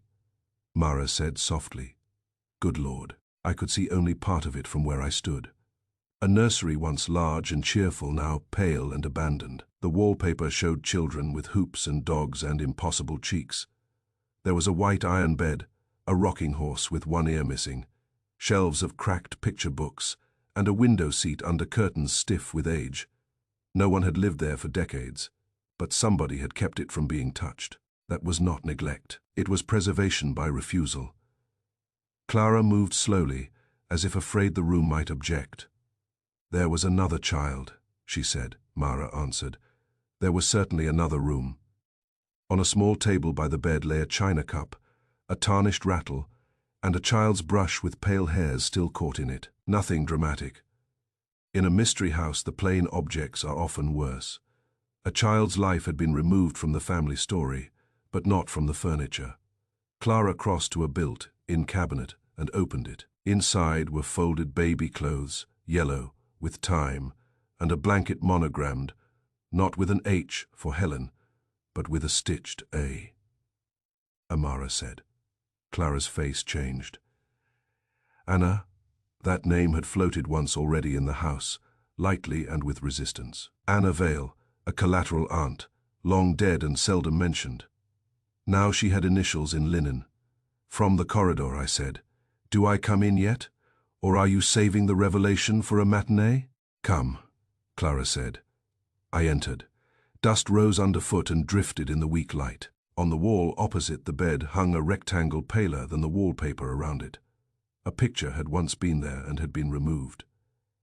Beneath it stood a small chest of drawers. Mara opened the top drawer and found, among ribbons and old cards, a photograph in a cracked silver frame. She handed it to Clara first. It showed a young woman seated in a garden chair, dark-haired, fine-boned, wearing a dress with the high collar of another century. On her lap was a little girl of perhaps 4. The child was solemn, as children are in old photographs when exposure takes longer than patience. On her left hand, unmistakable even in the faded print, was the silver ring. I leaned closer. Anna Vale. Clara nodded. It must be. And the girl? Mara said. Not Helen. No one smiled at that. On the back of the photograph, in brown ink almost faded out, was written Anna and Lily, June 1896. Lily, Clara said, not Helen. That moved it from rumor to shape. The next thing came from a shallow drawer in the chest. Brooks, who had stayed just inside the threshold, looking as though his loyalty was undergoing strain, found an old household ledger wrapped in cloth. The pages listed nursery expenses, linen, medicines, staffing, and childish economies in a hand neat enough to be threatening. Mara turned pages carefully. There were entries for Miss Helen through July of 1892. Then the name changed. Not clearly. One line had been scratched out so hard it tore the paper. Beneath the damage, enough remained to read, for Miss L. conveyed to Mrs. Weller, Hastings, and below that, in different ink, account transferred by order of Av, I said, Anna Vale. Or Anthony Vale, Clara said. Or anyone useful to a liar. Mara touched the torn entry with one finger but did not press. Conveyed, that's a servant's word for sent away. Under suspicious care, I said. Mrs. Weller in Hastings sounds less like family than disposal. There were more echoes. A child's shoe too narrow for the age Helen had reached when she died. A box of lesson cards bearing the name Lily W. in a governess's hand, a little silver spoon engraved, only with a flower, as though names had become inconvenient, nothing by itself decisive. Together, too much. Clara stood in the middle of the room holding the photograph. So the portrait was not alone. No, Mara said, paint was only the first witness. That was right. What had been hidden in varnish now repeated itself in cloth, paper, silver, and dust. The family history was no longer a scandalous whisper attached to a dead woman and an altered painting. It had joints. It had sequence. A room had been closed. A child had been renamed. A ledger line had been cut. A photograph had been hidden instead of burned. Someone had tried not merely to lie, but to build the lie into the house. I said, Wolf will want all of it. Clara looked at me with tired fierceness. Then for once, Archie, tell him exactly what the room felt like. That can't be done. Try? I looked around once more. The bed, the wallpaper children, the missing picture on the wall, the photograph of Anna Vale and the little girl with the silver ring. A nursery is supposed to keep beginnings. This one had kept a deletion. All right, I said. It felt like a sentence crossed out so hard the paper tore, but the words underneath kept showing through. Mara gave me one quick glance of approval. Clara slipped the photograph back into its frame and handed me the ledger. By then, the story had shifted again. We no longer had only a portrait with a ring, a dead man in a locked study, and a family scandal clawing up from the 19th century. A missing child whose existence had been cut out of household memory and whose traces had survived because old houses are bad at forgetting. And somewhere in Vale House, someone knew exactly why that mattered enough to kill. Chapter 6. Fee, the curator's mask by noon. The bishop had ceased to be a marginal ornament and become a central inconvenience. Alistair Crane had style, which in a man of his age and cloth can pass for virtue if nobody looks too closely. He spoke softly, dressed well, and carried frailty like a certificate of exemption. But once Wolfe had the nursery photograph, the scratched ledger, and Silas Rowe's account of the buried ring, Crane's elegance began to look less like character than upholstery. The first useful fact came from Brooks. Before he became bishop, or even bishop, adjacent, Crane had served the Vale family in a private capacity, not quite clerical and not quite domestic. He was archivist for a time, sir. Brooks told us in the library, or rather advisor over the family papers and memorial collection. Mr. Vale's father trusted him with inventories, correspondence, and the chapel records. This was many years ago. Archivist, I said. That's a pleasant word for a man with keys. Brooks inclined his head. He had access. Yes. Wolf grunted. To papers, inventories, private arrangements, and perhaps opportunities for concealment. Brooks did not answer. Good servants know when silence is more respectful than honesty. Kramer, who had developed an active dislike of the bishop, without yet securing the pleasure of arresting him, sent a man to verify it. The result came back in under an hour. Crane had indeed catalogued portions of the Vale Estate archives in the late 70s, after a dispute over the chapel trust and before his rise to church office. He had signed inventories, handled family correspondence, and overseen the transfer of several locked document chests from the country house to the city that put him close enough to the hidden papers behind the portrait to make my skin attentive. When Wolf had him brought in again, Crane looked worse than before, greyer, drier, and somehow tidier, as if ruin had pressed his collar. He sat in the library chair opposite Wolf and folded his hands over the silver-headed cane. Wolf said, "You omitted your service as family archivist." Crane gave a tired glance. "I omitted half my life. It seemed economical. It was foolish. You had access to papers, inventories, and household records over many years." "Yes." "And to the portrait." "Yes." "And to the knowledge that something had been concealed behind its frame." A pause, then, "Yes." That landed heavily enough to satisfy Kramer for 2 seconds. "You knew," he barked. Crane did not look at him. "I knew there had once been letters. I did not know whether they remained." Wolf asked, "How did you know?" "Widwin's father showed them to me in 1978. He was drinking heavily and trying, in the manner of guilty men, to half confess while keeping the benefits of silence. He said the family had survived one substitution already and should not be made to survive another." "Substitution?" I asked. Crane's mouth tightened. "One child for another in the old matter, one heir for conscience in the newer." Wolf ignored the rhetoric. "Did you read the letters?" "Yes." "Contents." One was from Anna Vale, one from the child's mother. Together they established that the girl known later as Helen was not Helen, and that the ring marked her maternal connection. They also suggested arrangements for the child later called Lily, suggested. Enough to damn memory, not enough to satisfy a court after 80 years. That was important. It meant motive could outrun proof. I asked, "Then why were you so frightened of the portrait?" He looked at me then, and for a moment the Polish slipped. Not much. Just enough to show panic dried into old habit. "Because when the ring reappeared," he said, "I knew the lie had stopped decaying and begun returning. That was better than most confessions and worse than some lies."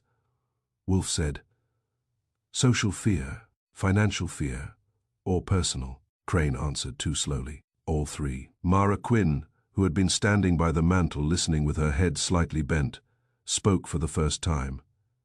"No," she said, "not all three equally." Crane turned toward her. "Madam, you were not frightened like a man afraid of scandal. You were frightened like a man afraid of recognition." "The room got still," Mara went on. "At the gallery last night, when Edwin told you the painting proved theft of blood and name, you didn't answer like a priest or a custodian. You answered like someone already implicated." Crane's fingers tightened on the cane. Kramer said, "Implicated how?" He didn't answer. Wolf did not press him at once. That's one reason he's Nero Wolf and not a district detective with indigestion. He let the silence ripen. I said, "Your cuff, Bishop." He blinked. "The right cuff of your shirt," I said. "Last night in the gallery, it had a brown stain near the wrist. Not wine, not dust, something oily." Crane looked down instinctively, though the cuff had been changed since then. Mara nodded. "I saw it too," Wolf said. "From the frame backing." Crane closed his eyes. "Possibly, because you handled it." "Yes." There it was. Kramer lunged verbally. "When?" "Not last night," Crane said sharply. "Earlier, days earlier." "Doing what?" "Checking whether the letters still remained." That brought him immediate hatred from 3 directions. Julian, from the doorway, said, "You pious old ghoul." Crane ignored him. "I had hoped they were gone. I discovered the pocket was still there. But I did not remove the papers, Wolf said. Did Edwin know you had examined the frame? Number not then. Why check it? Because Lydia Rourke's restoration frightened me. I knew if the ring emerged, Edwin would begin asking the right historical questions. I wanted to know whether the documentary support still existed. Did it? Yes. Then someone else removed the papers later. Yes, Kramer snapped. Convenient. You go snooping around the frame, stain your cuff, scare yourself sick, and leave the letters for a murderer to fetch. Crane's head sagged a little. Inspector, I have been living beside that buried truth for years. My guilt is older than Mr. Vale's death. That had the ring of honesty, which is not the same as innocence, but often walks beside it. Wolf asked. Your movements last night after 11:30. Crane answered. I went from the gallery to the front hall. I intended to leave. Edwin stopped me and insisted I remain until morning. We argued. I returned briefly to the gallery after midnight. To look at the portrait again. Yes. Or to remove the letters. Number. Whom did you see? Miss Dunn on the stairs. Mr. Julian in the hall. Later, someone near the service passage. I could not see clearly. Man or woman? A woman, I think. Miss Rourke. Possibly, or Miss Jameson. The light was poor. That pleased no one, Mara said quietly. And the second sin. Crane looked up at her. She said, You are hiding more than the child substitution. That isn't the whole thing. You cared too much about Anna Vale for this to be only archivist's guilt. I would have looked at her admiringly if the room had allowed it. Crane's face altered, not enough to amount to collapse, enough to make age suddenly visible. Wolf's voice softened, which in him is often more dangerous than thunder. Yes, what was Anna Vale to you? Crane spoke after a long interval. She was the only honest person in that generation. That is praise, not relation. She came to me for help, because of the child. Yes. Was the child hers? Number, was the child Vale blood?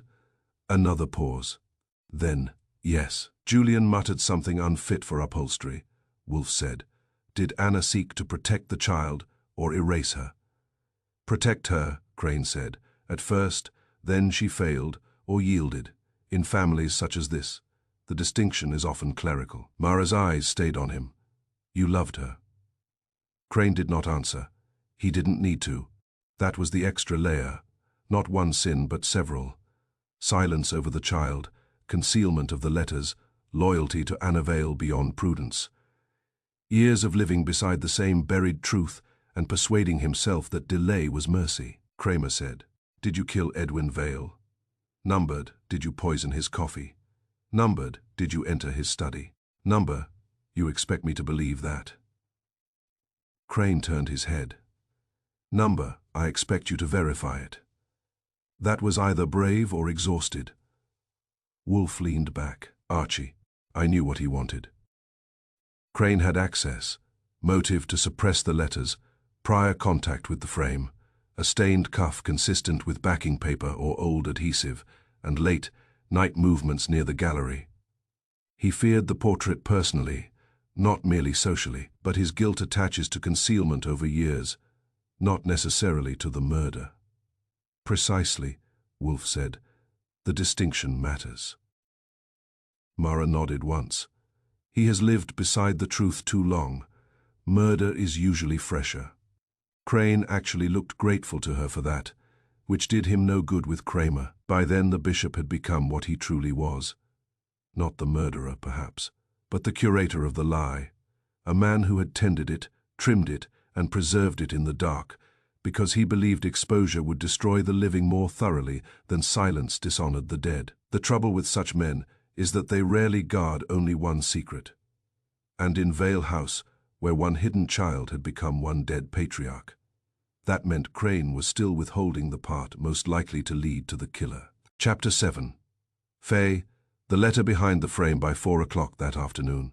The portrait had been taken down so often that even Inspector Kramer began to regard it less as a family treasure than as an accomplice with varnish. It stood on padded trestles in the gallery, watched by Lydia Rourke, Silas Rowe, Wolf Kramer, myself, and enough members of the Vale family to prove that curiosity survives shock better than decency. The first concealed pocket behind the backing had been emptied long before we arrived at intelligence.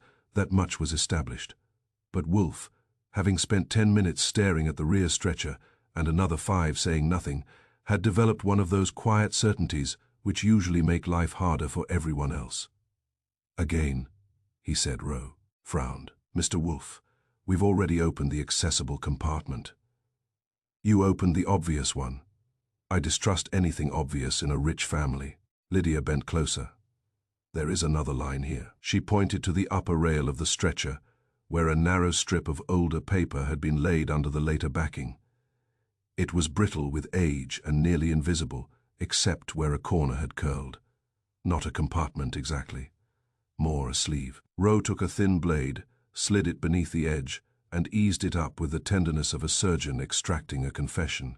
The paper gave with a dry crackle. Something folded and yellow slipped free, drifted down, and landed on the black velvet cloth spread beneath the frame. Nobody moved for a second. Then Kramer said, "Don't touch it." Wolf grunted. A superfluous instruction. It was a letter, folded twice, sealed once and broken long ago. The paper was browned and the ink faded, but firm at the top, in a woman's clear hand, "For Edwin, if truth has outlived me." Clara made a small sound. Julian swore softly. Adrian turned so white that even Kramer noticed. "Photograph it first," Wolf said. That took 3 minutes and seemed like 30. When the policeman had done his work, Wolf nodded to me. "Read." I unfolded it carefully. The paper threatened to split at one crease, but held. The handwriting was old-fashioned, steady, and too controlled for comfort. I read aloud, "Edwin, if this reaches you, then either conscience or incompetence has broken the seal we were all made to honor. I pray for the former, though I have lived too long among the latter. The child called Helen is not Helen Vale. My daughter Lily was placed in Helen's room after the true Helen died, and certain men of this house agreed that the exchange was necessary for inheritance, for name, and for the concealment of a disgrace they feared more than God. My daughter was lawful. Let that be written plainly, since so much else was not. She was born under marriage and under sacrament, though the house preferred another version because it better served its ledgers. They said the substitution would be temporary, then charitable, then prudent, and at last irrevocable. By then the truth had become too costly for cowards. The portrait was altered, the ring was covered, the child was corrected in speech, dress, and memory, until even she feared her own name. Do not trust any account preserved by the old household office. The books were made to agree with the lie. Nor trust those men who managed payments, nurse contracts, chapel stipends, and removals. They arranged more than expenses. They arranged disappearance. When Lily began to remember and to ask, they sent her away under care I never approved and was not allowed to examine. If she lived beyond my reach. If she died, the sin is on more souls than one. Ask Bishop Crane what your father burned and what he did not. Ask also whose name was entered where no name belonged. I leave this behind the frame because the picture was made to bear witness after we failed to do so. Anna Vale, no one said anything when I finished, and if you think silence is empty, you have never heard one thick with inheritance. Kramer took the letter from my fingers as if he expected it to bite. "Lawful," he said. "Lawful how?"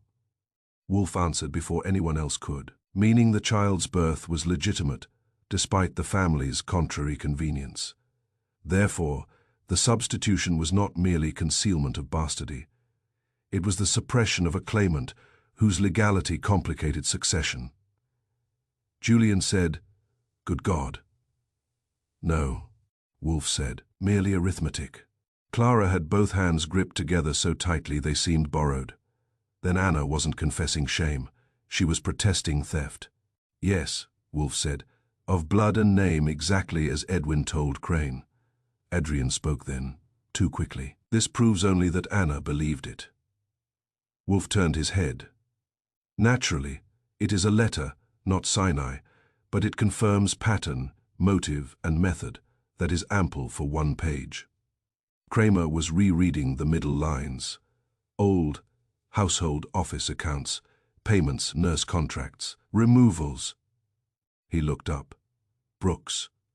Said Crane had charge of inventories, but before him there was a household secretary for Edwin's father. Name, I asked. Mallory, Brooks said from the doorway. He had come in silently, which is what good butlers do when history starts falling out of frames. Hugh Mallory, my predecessor in certain matters, dealt with him often. He kept the private books. Dead? Wolf asked. 30 years gone, sir. Children. Brooks blinked. One daughter, I believe, then a grandson. I never met them. That interested Wolf, but he let it wait. He was looking at the letter. Archie, he said, the crucial sentence. I knew which one. They arranged more than expenses. They arranged disappearance. Yes, old crime erasure, new crime, murder connected. But not identical. The first required administration. The second required panic. Lydia Rourke, who had stayed intent on the portrait like a doctor at a bedside, said, "There's more, look at the fold." She was right. Along one inner crease there was a dark transfer, as though another paper had once lain against it for years. On the reverse, almost invisible, were indentations. Figures, perhaps, or names, row-peered. Account notation pressed in from a second document, Kramer said. Meaning, Wolf said. That Anna's letter was stored with some record from the household accounts, perhaps removed together, perhaps separated later. That tightened the circle nicely. Mara Quinn, who had arrived midway through the proceedings and now stood by the archway in a grey coat with rain at the hem, said quietly, and she warned Edwin to trust no one tied to the accounts and arrangements. Wolf nodded. Yes, which shifts suspicion from romantic scandal to administrative custody. Someone whose relation to the house ran through records, payments, and controlled movements, I said. But the murderer had to be present now, not in 1892. Certainly, families transmit greed as efficiently as silver. Kramer folded the letter and handed it back to the evidence man. All right, the dead have spoken. What they say is conspiracy, false books, a vanished child, and a warning about household accounts. I still need a murderer with a cup of poison. Wolf looked at him almost kindly, which is rare and alarming. You have one. You merely do not yet know which inheritance he believes he is protecting. Julian gave a short laugh, with no pleasure. There are too many to choose from. No, Wolf said. Fewer now. Clara turned to him. Because of the letter. Because it divides the matter cleanly. Anna Vale describes the old crime, the substitution of a lawful child, the alteration of a portrait, the manipulation of records, and the sending away of the inconvenient girl under suspicious care. Edwin Vale's death belongs to the new crime, the killing of a man who had begun to reconstruct that erasure, and who meant to expose it. The same history feeds both, but the hands need not be identical, Mara said. Then someone inherited not only property, but the duty of silence. Yes, Wolf said, or believed he had. I looked back at the portrait. The child still wore the silver ring, the words at the cuff, not Helen, were faint but legible, and now from behind the frame, another dead witness had stepped forward with a name, Lily.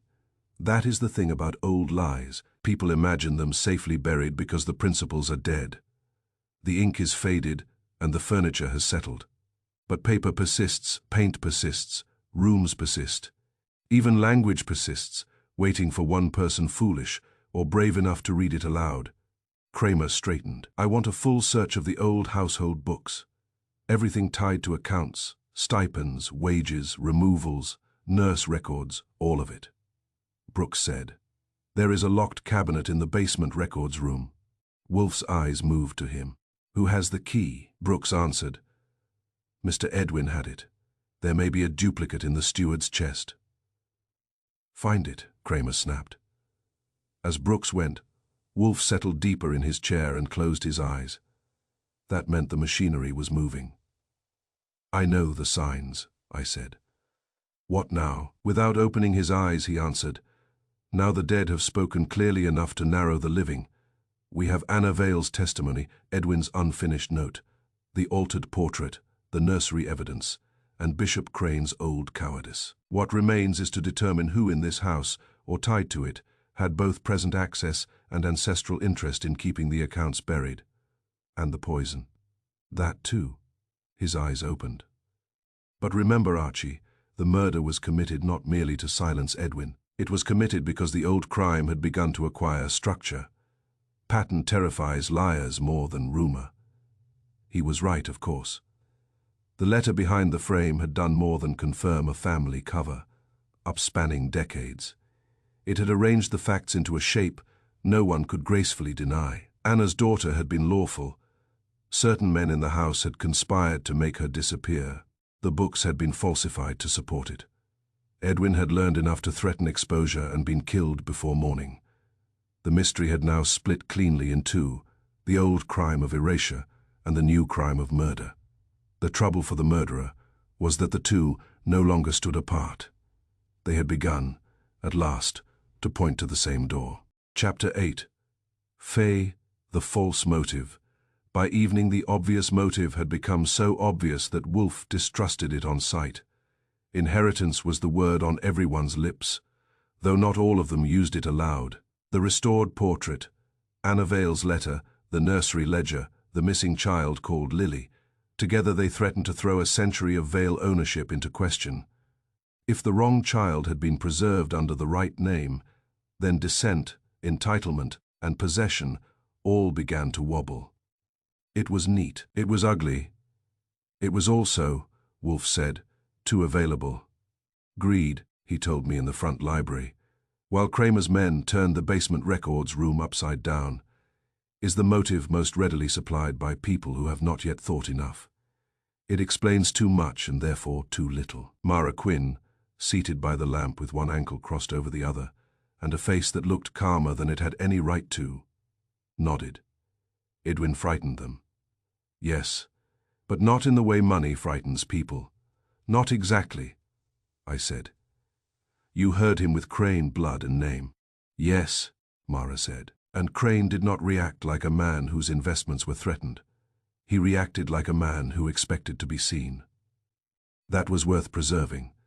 The new records arrived half an hour later, by way of Brooks' dust, and one locked tin box from the basement cabinet. The label on the lid read Private Disbursements, 1892, Fine 18, 01 in a clerk's hand, so neat it made me suspicious before I opened it. Inside were payment slips, chapel donations, nurse retainers, and correspondence relating to a charitable institution in Westchester County called St. Barnabas Home for Infants and Girls. Kramer, who hates paper almost as much as Wolf hates exercise, tossed the bundle toward me. Read, I did. The first few items were routine enough. Linens, chapel repairs, 2 governess references, a discreet payment to a doctor whose bill had been entered under garden improvements. Then I found a folded receipt marked 1897, received from Mr. A. Crow, acting sponsor, 1 child transferred under sealed recommendation from the Vale household. Below, it was the institution's stamped seal. Crow, I said. Wolf's eyes opened. Not Crane, close enough to interest me. Mara leaned forward. Let me see, there were more. A letter from the same orphan home, thanking Mr. Alastair Crow for continued oversight of the girls' board and moral instruction. Another, from 1901, regretting that the child, no name given, only Lellew had proved resistant to correction regarding family claims and prior appellation. Lellew, Clara said from the doorway. She had entered unheard. Lily Weller, Lily? Something. Or Lily with a manufactured surname, Wolf said. Mara had gone still. Not dramatic stillness, the dangerous kind, when thought reaches structure. Crow, she said. Not a disguise for convenience, a previous self. Kramer frowned. You think Crane used another name? Mara answered. I think Bishop Crane may once have been Alastair Crowe before he became what the Vales needed him to be. That drew every eye in the room. I looked again at the receipts. The handwriting on one endorsement was cramped, angular, and faintly familiar. I fetched the bishop's statement from earlier and set them side by side. The formation of the capital A, the stingy loop in the Y, the little backward hook at the end of the E, they were cousins at least. Perhaps twins. Wolf. He didn't need the rest. He looked, grunted, and said, Yes. Clara asked, What does it mean? Mara answered before Wolf did. That the bishop's fear was never merely social or financial. He had a direct connection to the child after she was sent away. Perhaps responsibility, perhaps custody, perhaps something worse, Kramer said. And he neglected to mention this too. Of course, Wolf said. He has been omitting himself from the story in installments. I kept reading. One memorandum, unsigned, but docketed among the disbursements, noted that the child was to be transferred under continued supervision of Mr. Crowe until suitable placement is secured and all prior claims abandoned. Another referred to correspondence to be withheld if the girl resumes agitation concerning the ring or mother's name. That hit the room harder than the earlier papers had. The ring, Clara said. She remembered it. Yes, Wolf said, and likely more than that. Mara's voice was low. Then Edwin's discovery threatened not only the estate, it threatened to reconnect a living identity, or a dead one once managed under another name, to the present. Kramer snorted. If Crane sent the child away and kept tabs on her, that still doesn't put poison in Edwin's coffee. No, Wolf said, but it alters the center of fear. He was right. Up to then inheritance had been the clean explanation, money, property, branches of the family tree cut or grafted for advantage. But these records pushed the matter sideways. Someone had managed the missing child personally, under an alias, through an orphan home, with continuing oversight and suppression. That wasn't mere housekeeping for a rich family scandal. It was maintenance of a buried identity. I said, suppose Crane isn't protecting a fortune at all. Suppose he's protecting the fact that he was never simply family advisor or bishop. Suppose Crowe is who he really was when the child vanished into records. Wolf nodded. Or who he was before self-invention. Men often change names when their past becomes incompatible with ambition. Mara looked at the slips again, and if Edwin had learned that Alastair Crowe and Bishop Crane were the same man, then the old crime pointed directly into the present, not symbolically, personally. Kramer's face darkened. All right, I want Crane brought back here now. Number if he is the murderer, warning him is foolish. If he is not, alarming him may kill him before he becomes useful. Archie will go, I said. With company, I hope. With Pearlie, Kramer growled. That suited everyone but Pearlie. Before I left, Mara stopped me in the hall. You see it too, she said. Which part? That greed is too simple. Edwin's discovery caused panic. Yes, but not the panic of people balancing shares. The panic was older, more intimate. Crane looked at that portrait like a man looking into a mirror that had learned to speak. I said, You think he's the missing child's keeper? I think he may be more than that. That was elegant and unhelpful, which is one of Mara's gifts. When Pearlie and I reached the private clinic where Crane had been restored against his inclination, we found his room empty, the bed was used, the tray untouched, and the nurse indignant. Bishop Crane, or Alastair Crowe, had signed himself out 20 minutes earlier. Pearlie swore. I admired his economy. We drove back fast. Wolf was in the library where I had left him, though the atmosphere had changed. He took one look at my face and said, Gone. Yes.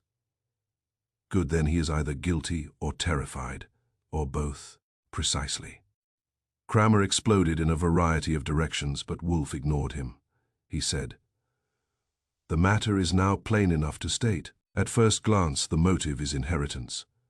The portrait and the letter threaten the Vale estate, therefore someone kills Edwin.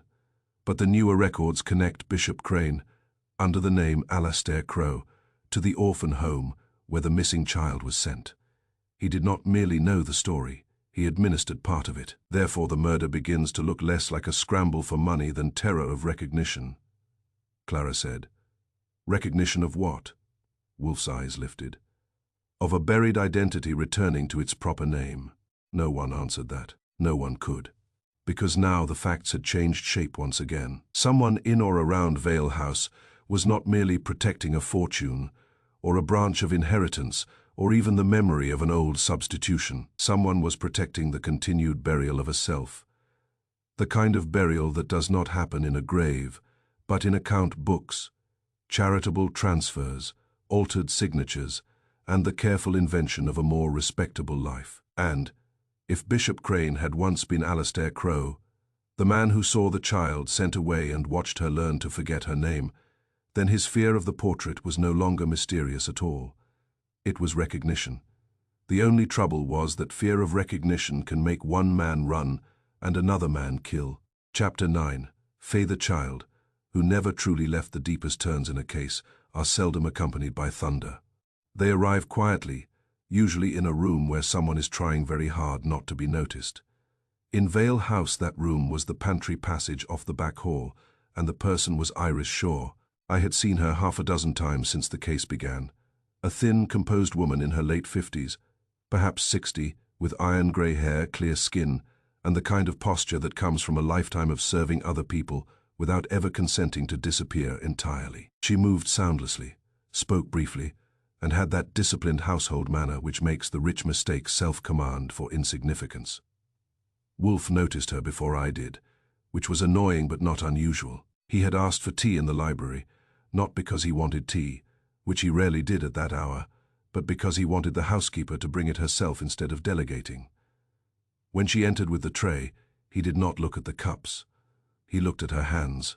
So did Mara Quinn, standing by the mantel. Iris set down the tray without a tremor. Her left hand was bare, but on the ring finger there was a pale line, an old indentation, as of a band worn long and removed longer. Wolf said, "Mrs. Shaw, how long have you been in this house?" She answered at once. 18 years, sir. Before that? In service elsewhere. Where? A rectory in Yonkers, then with a family in Tarrytown. And before that? A pause, not long but enough to count. At St. Barnabas Home as an assistant matron for some years. Mara made a small movement. I heard it because the room had gone still, Wolf asked. Under the name Iris Shaw, yes? Always. She met his eyes then, and for the first time I saw not obedience or reserve in her face, but fatigue with the whole machinery of concealment. No, she said. Julian Vale, sprawled in a chair by the window and pretending for the 5th straight hour that nothing could surprise him, sat up. Clara turned from the desk. Kramer, who had just come in from bullying a footman, stopped in the doorway. Even Brooks, outside in the hall, found a reason to remain near. Wolf said, "What name first?" She answered in the same calm tone, "Ruth Weller." That landed in the room and stayed there. Mara spoke softly, "Not Lily. Number Lily was my mother." Clara put one hand to the desk edge. "Your mother." Iris nodded once. The child in the portrait was not Helen Vale. She was the girl later called Lily. She grew up under other names and died before she was 40. I was her daughter. That altered the map completely, I said. And you came back here? Yes, as housekeeper. Yes, in plain sight. Yes. Julian let out a breath that was almost a laugh and had no amusement in it. My God. No, Wolf said, merely consequence. Iris did not flinch. My mother never forgot the house. Not truly. She forgot pieces, or was made to forget them. She had been moved too often, corrected too often, but she remembered the ring and a room with wallpaper children and the name Helen spoken at her, as if it were a command. She also remembered a woman called Anna who cried in secret. Mara said, "Anna Vale." "Yes. How did you come here?" I asked. "Through Bishop Crane." That gave Kramer something to growl at, but Wolf lifted a finger and he subsided into temporary rage. Iris went on. He knew my mother at St. Barnabas under his other name. Later, after she married and then died, he found me work. Years passed. When the Vale House needed a housekeeper after Mrs. Fenwick retired, he recommended me. Julian stared. He put you here deliberately? Yes. Why? Her face changed then, just a little. It did not soften. It deepened. Because remorse is a selfish instinct, Mr. Vale. He told himself proximity was protection. He said, I ought to have my rights in comfort, if not in name, Clara said. Did Edwin know? Not at first. Then perhaps he suspected. More recently, yes, or enough. Wolf nodded. When did you tell him?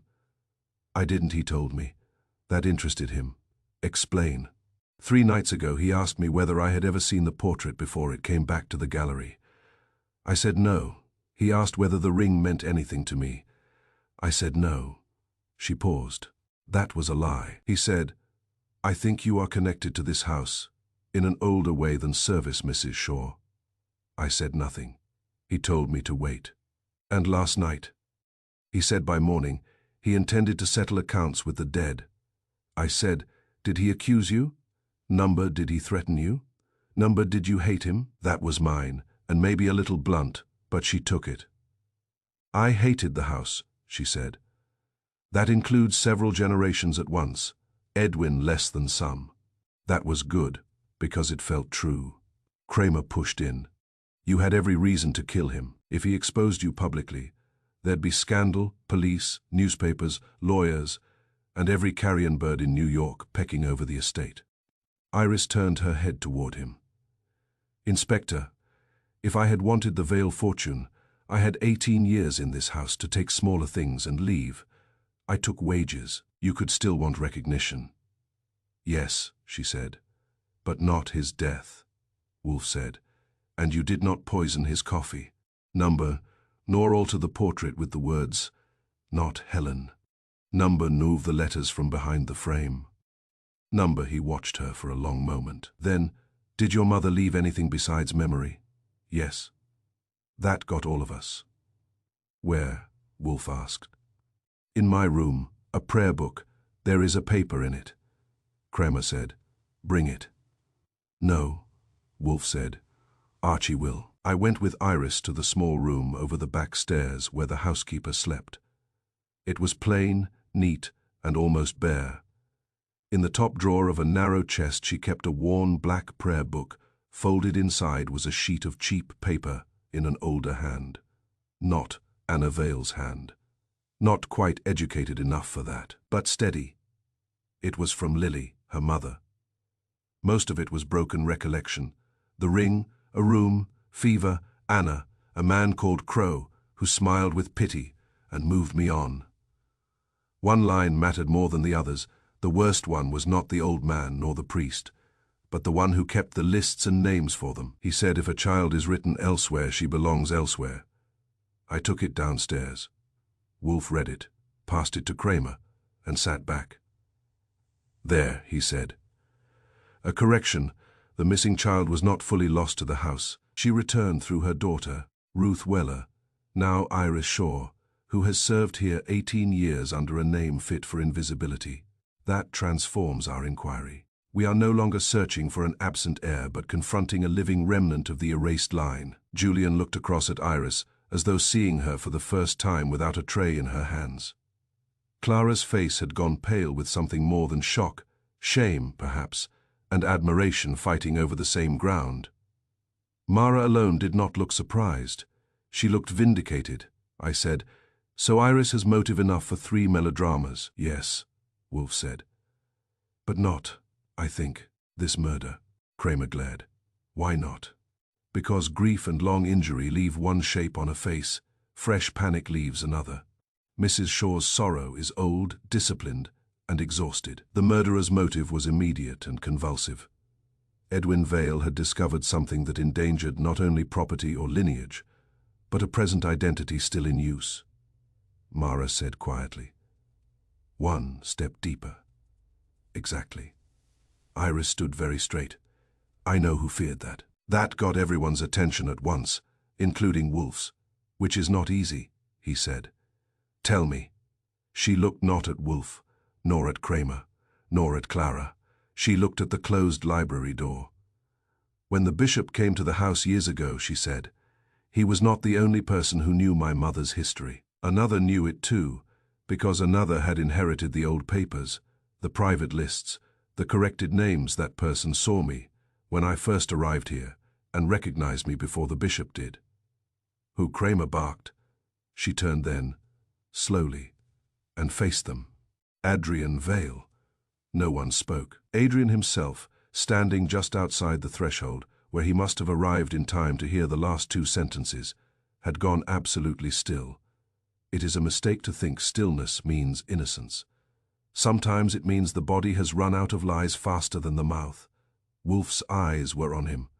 "Mr. Vale," Adrian said, very evenly, "this is absurd." Iris did not raise her voice.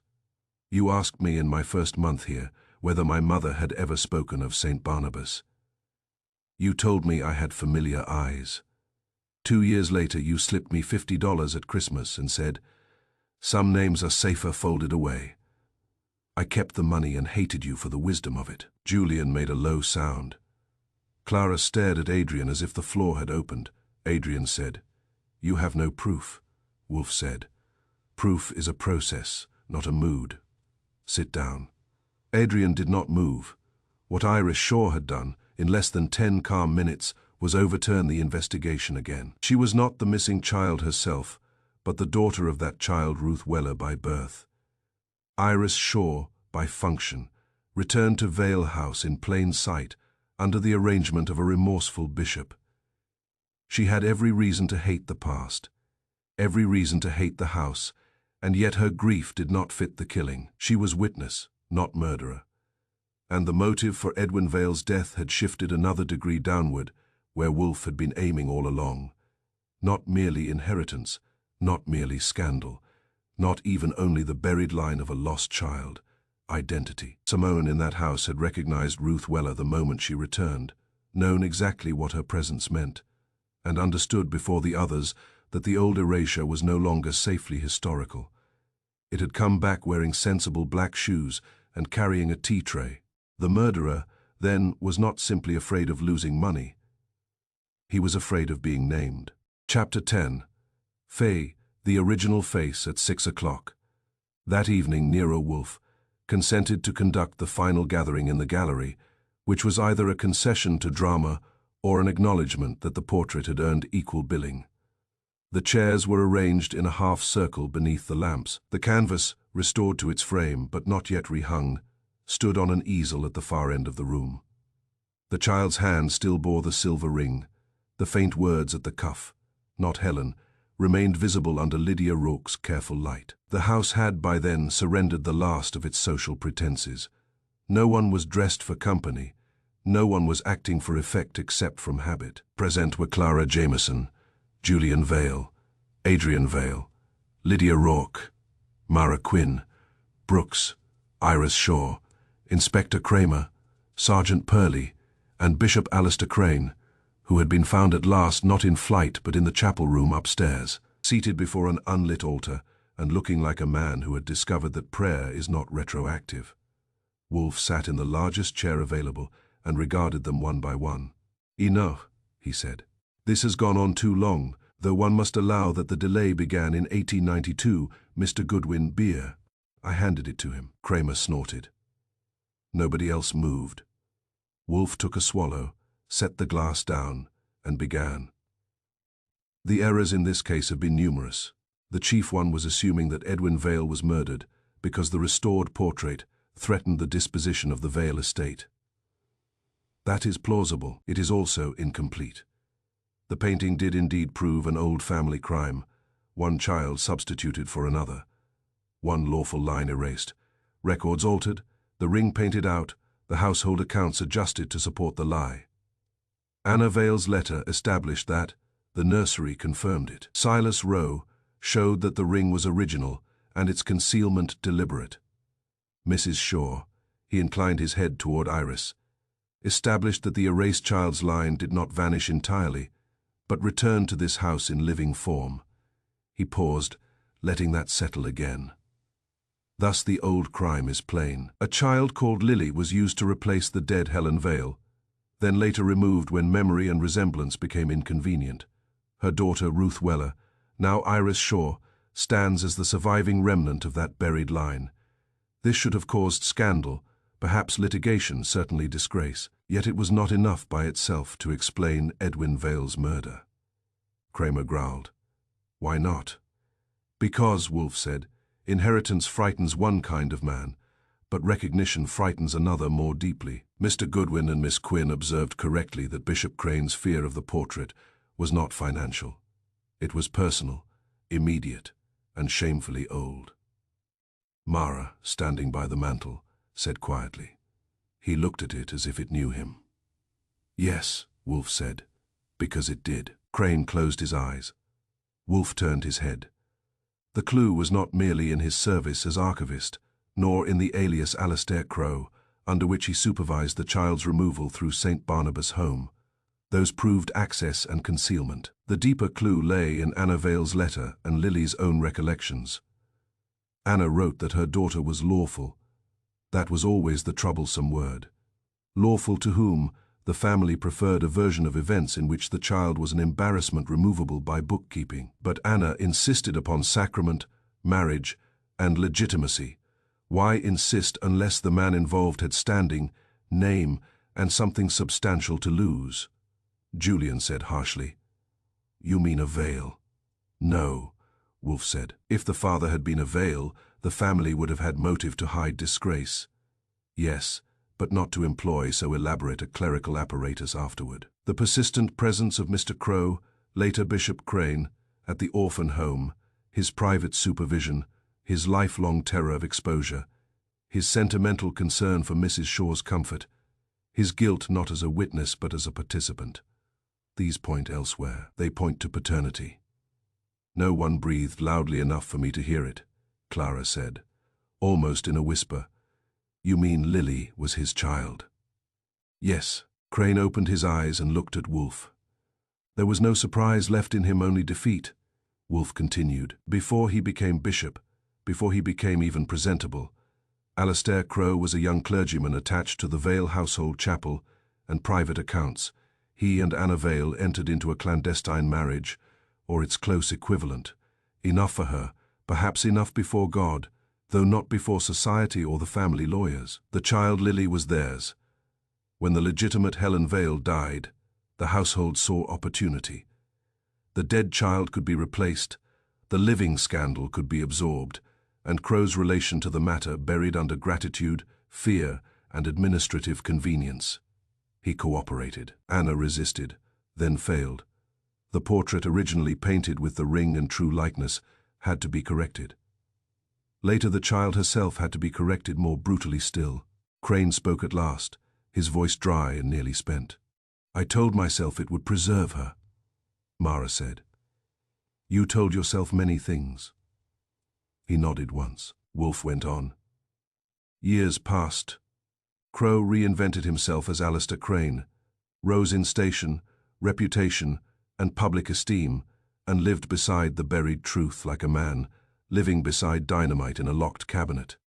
He remained near the Vale family because distance would not have erased memory. He managed records, inventories, and disbursements, because those were the mechanism of concealment. He placed Ruth Weller in the house, years later under the name Iris Shaw, not only from remorse, but because he could not bear her elsewhere where chance, inquiry, or blood resemblance might speak more freely than service permits. Iris stood very still, her face pale but controlled. Wolfe turned to her. You had reason to hate him. Yes, she said, yet he believed proximity was a form of care. Yes, that too is common in guilty men. Kramer slapped a palm on his knee. All right, he was the girl's father and part of the old cover-up. Where does Edwin come in? Wolfe nodded. Precisely there. Edwin Vale uncovered first the substitution, then the ring, then the hidden letters, and finally the connection to Crowe. Anna's letter warned him to ask Bishop Crane what Edwin's father had burned and what he had not. Edwin did so. Crane, already shaken by the ring's reappearance, realized that Edwin was no longer merely tracing a state irregularity. He was tracing him. If Edwin spoke, the revelation would be catastrophic. Not only would the Vale family scandal become public, Crane's own life would collapse. His name, his office, his reputation, his carefully revised identity, all would be destroyed. And worse, from his point of view, Ruth Weller would learn the exact nature of her origin from newspapers, police, and the mouths of strangers, rather than by his control or silence. Crane's head bowed lower. I said, "So he killed Edwin to stop both exposures at once." "Yes," Wolfe said, "to keep the revelation from reaching the public and from reaching Mrs. Shaw herself in its fullest form." Kramer glared at Crane. "How?" Wolfe answered before Crane could. "By means available to a man with clerical freedom of movement, household familiarity, and access to the old records room. Edwin received coffee at 11, but he also received, shortly afterward, a private visitor. Crane Brooks carried the tray. He did not poison it. Crane entered the study under pretense of urgent confession or disclosure. Edwin admitted him because he intended to press him further. The duplicate key to the study had already been removed from the pantry cabinet by someone who knew the house. Crane knew it well. They talked. Edwin, believing he had at last cornered the truth, began the unfinished note. It was never hers, meaning the ring or perhaps the identity attached to it. Crane, in panic, introduced poison into the cup when Edwin turned to the desk or portfolio. Cyanide acts swiftly. Edwin drank, wrote 4 words, and died before finishing. Crane locked the study, left by the door, and used the duplicate key, later returning it to the blotter through the narrow opening created when the broken door panel was first forced. Kramer interrupted. Number Wolfe's eyes shifted. "Then you have the carpenter's report?" Pearlie said. "Yes, there was a gap at the inner molding when the panel split. A key could have been pushed through after." Wolfe nodded. "Thank you." Crane, anticipating discovery of a locked room and wanting suicide considered, placed the key on the blotter after the door had been forced or was being forced in confusion. "The method is clumsy but adequate when everyone is looking at the dead man instead of the splintered hinge," Kramer said. "That still leaves the messages on the portrait." "Those two were Crane's," Wolfe said. The ring's resurfacing was not his work. That was the undoing of earlier concealment, but the words, "not Helen," and the disturbed backing were acts of desperate management. He hoped to direct attention toward the historical substitution and away from himself personally. He wanted the case to appear an inheritance convulsion, a family scramble over bloodlines, rather than the exposure of one man's hidden paternity and false career. By controlling the form of the truth, he hoped to survive it. Mara said softly, "A curator's instinct to the end." Crane gave a faint shudder that might have been agreement. Lydia Rourke spoke. "The stain on his cuff." "Yes," Wolfe said. "From his earlier examination of the frame backing when he checked whether Anna's letter still remained. He had known for days that if the papers were there, they could undo him. Edwin's discoveries merely hastened the crisis." Clara turned to Crane. "And Ruth, Iris, did you intend never to tell her?" Crane raised his head.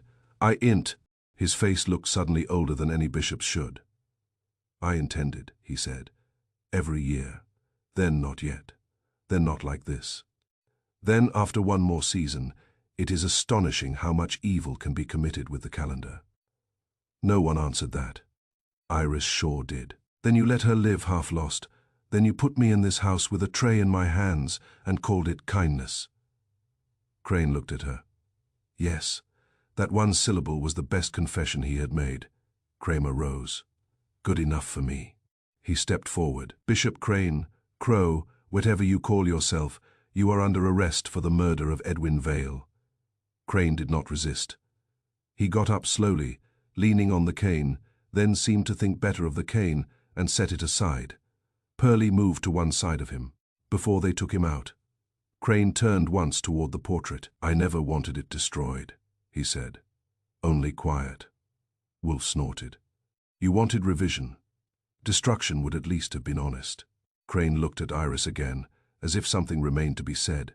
But either language failed him or he had forfeited the right. He went out between the detectives with the same measured steps in which he had entered rooms for years, carrying moral authority he did not deserve. When the door closed behind him, the gallery felt larger and emptier. Julian broke the silence first. "So that's it. Our family scandal belongs to a dead woman, a dead man, a portrait, and a bishop with counterfeit dignity." "No," Wolf said. "It belongs also to the living woman you made invisible." He nodded toward Iris Shaw. "You would do well to remember that." Julian flushed and said nothing. Clara crossed the room to Iris but stopped short of touching her. That was wise. Some recognitions are not improved by gesture.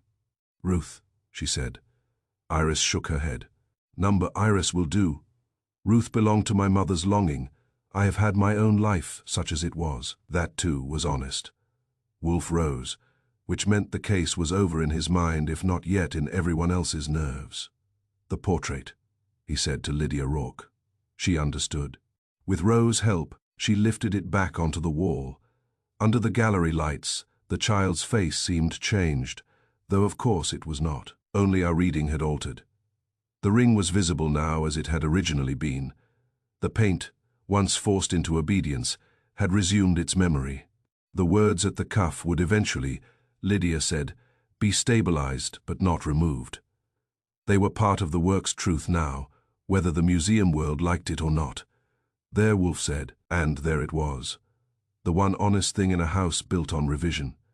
The painting had ceased to be decoration, ceased even to be evidence in the narrow police sense.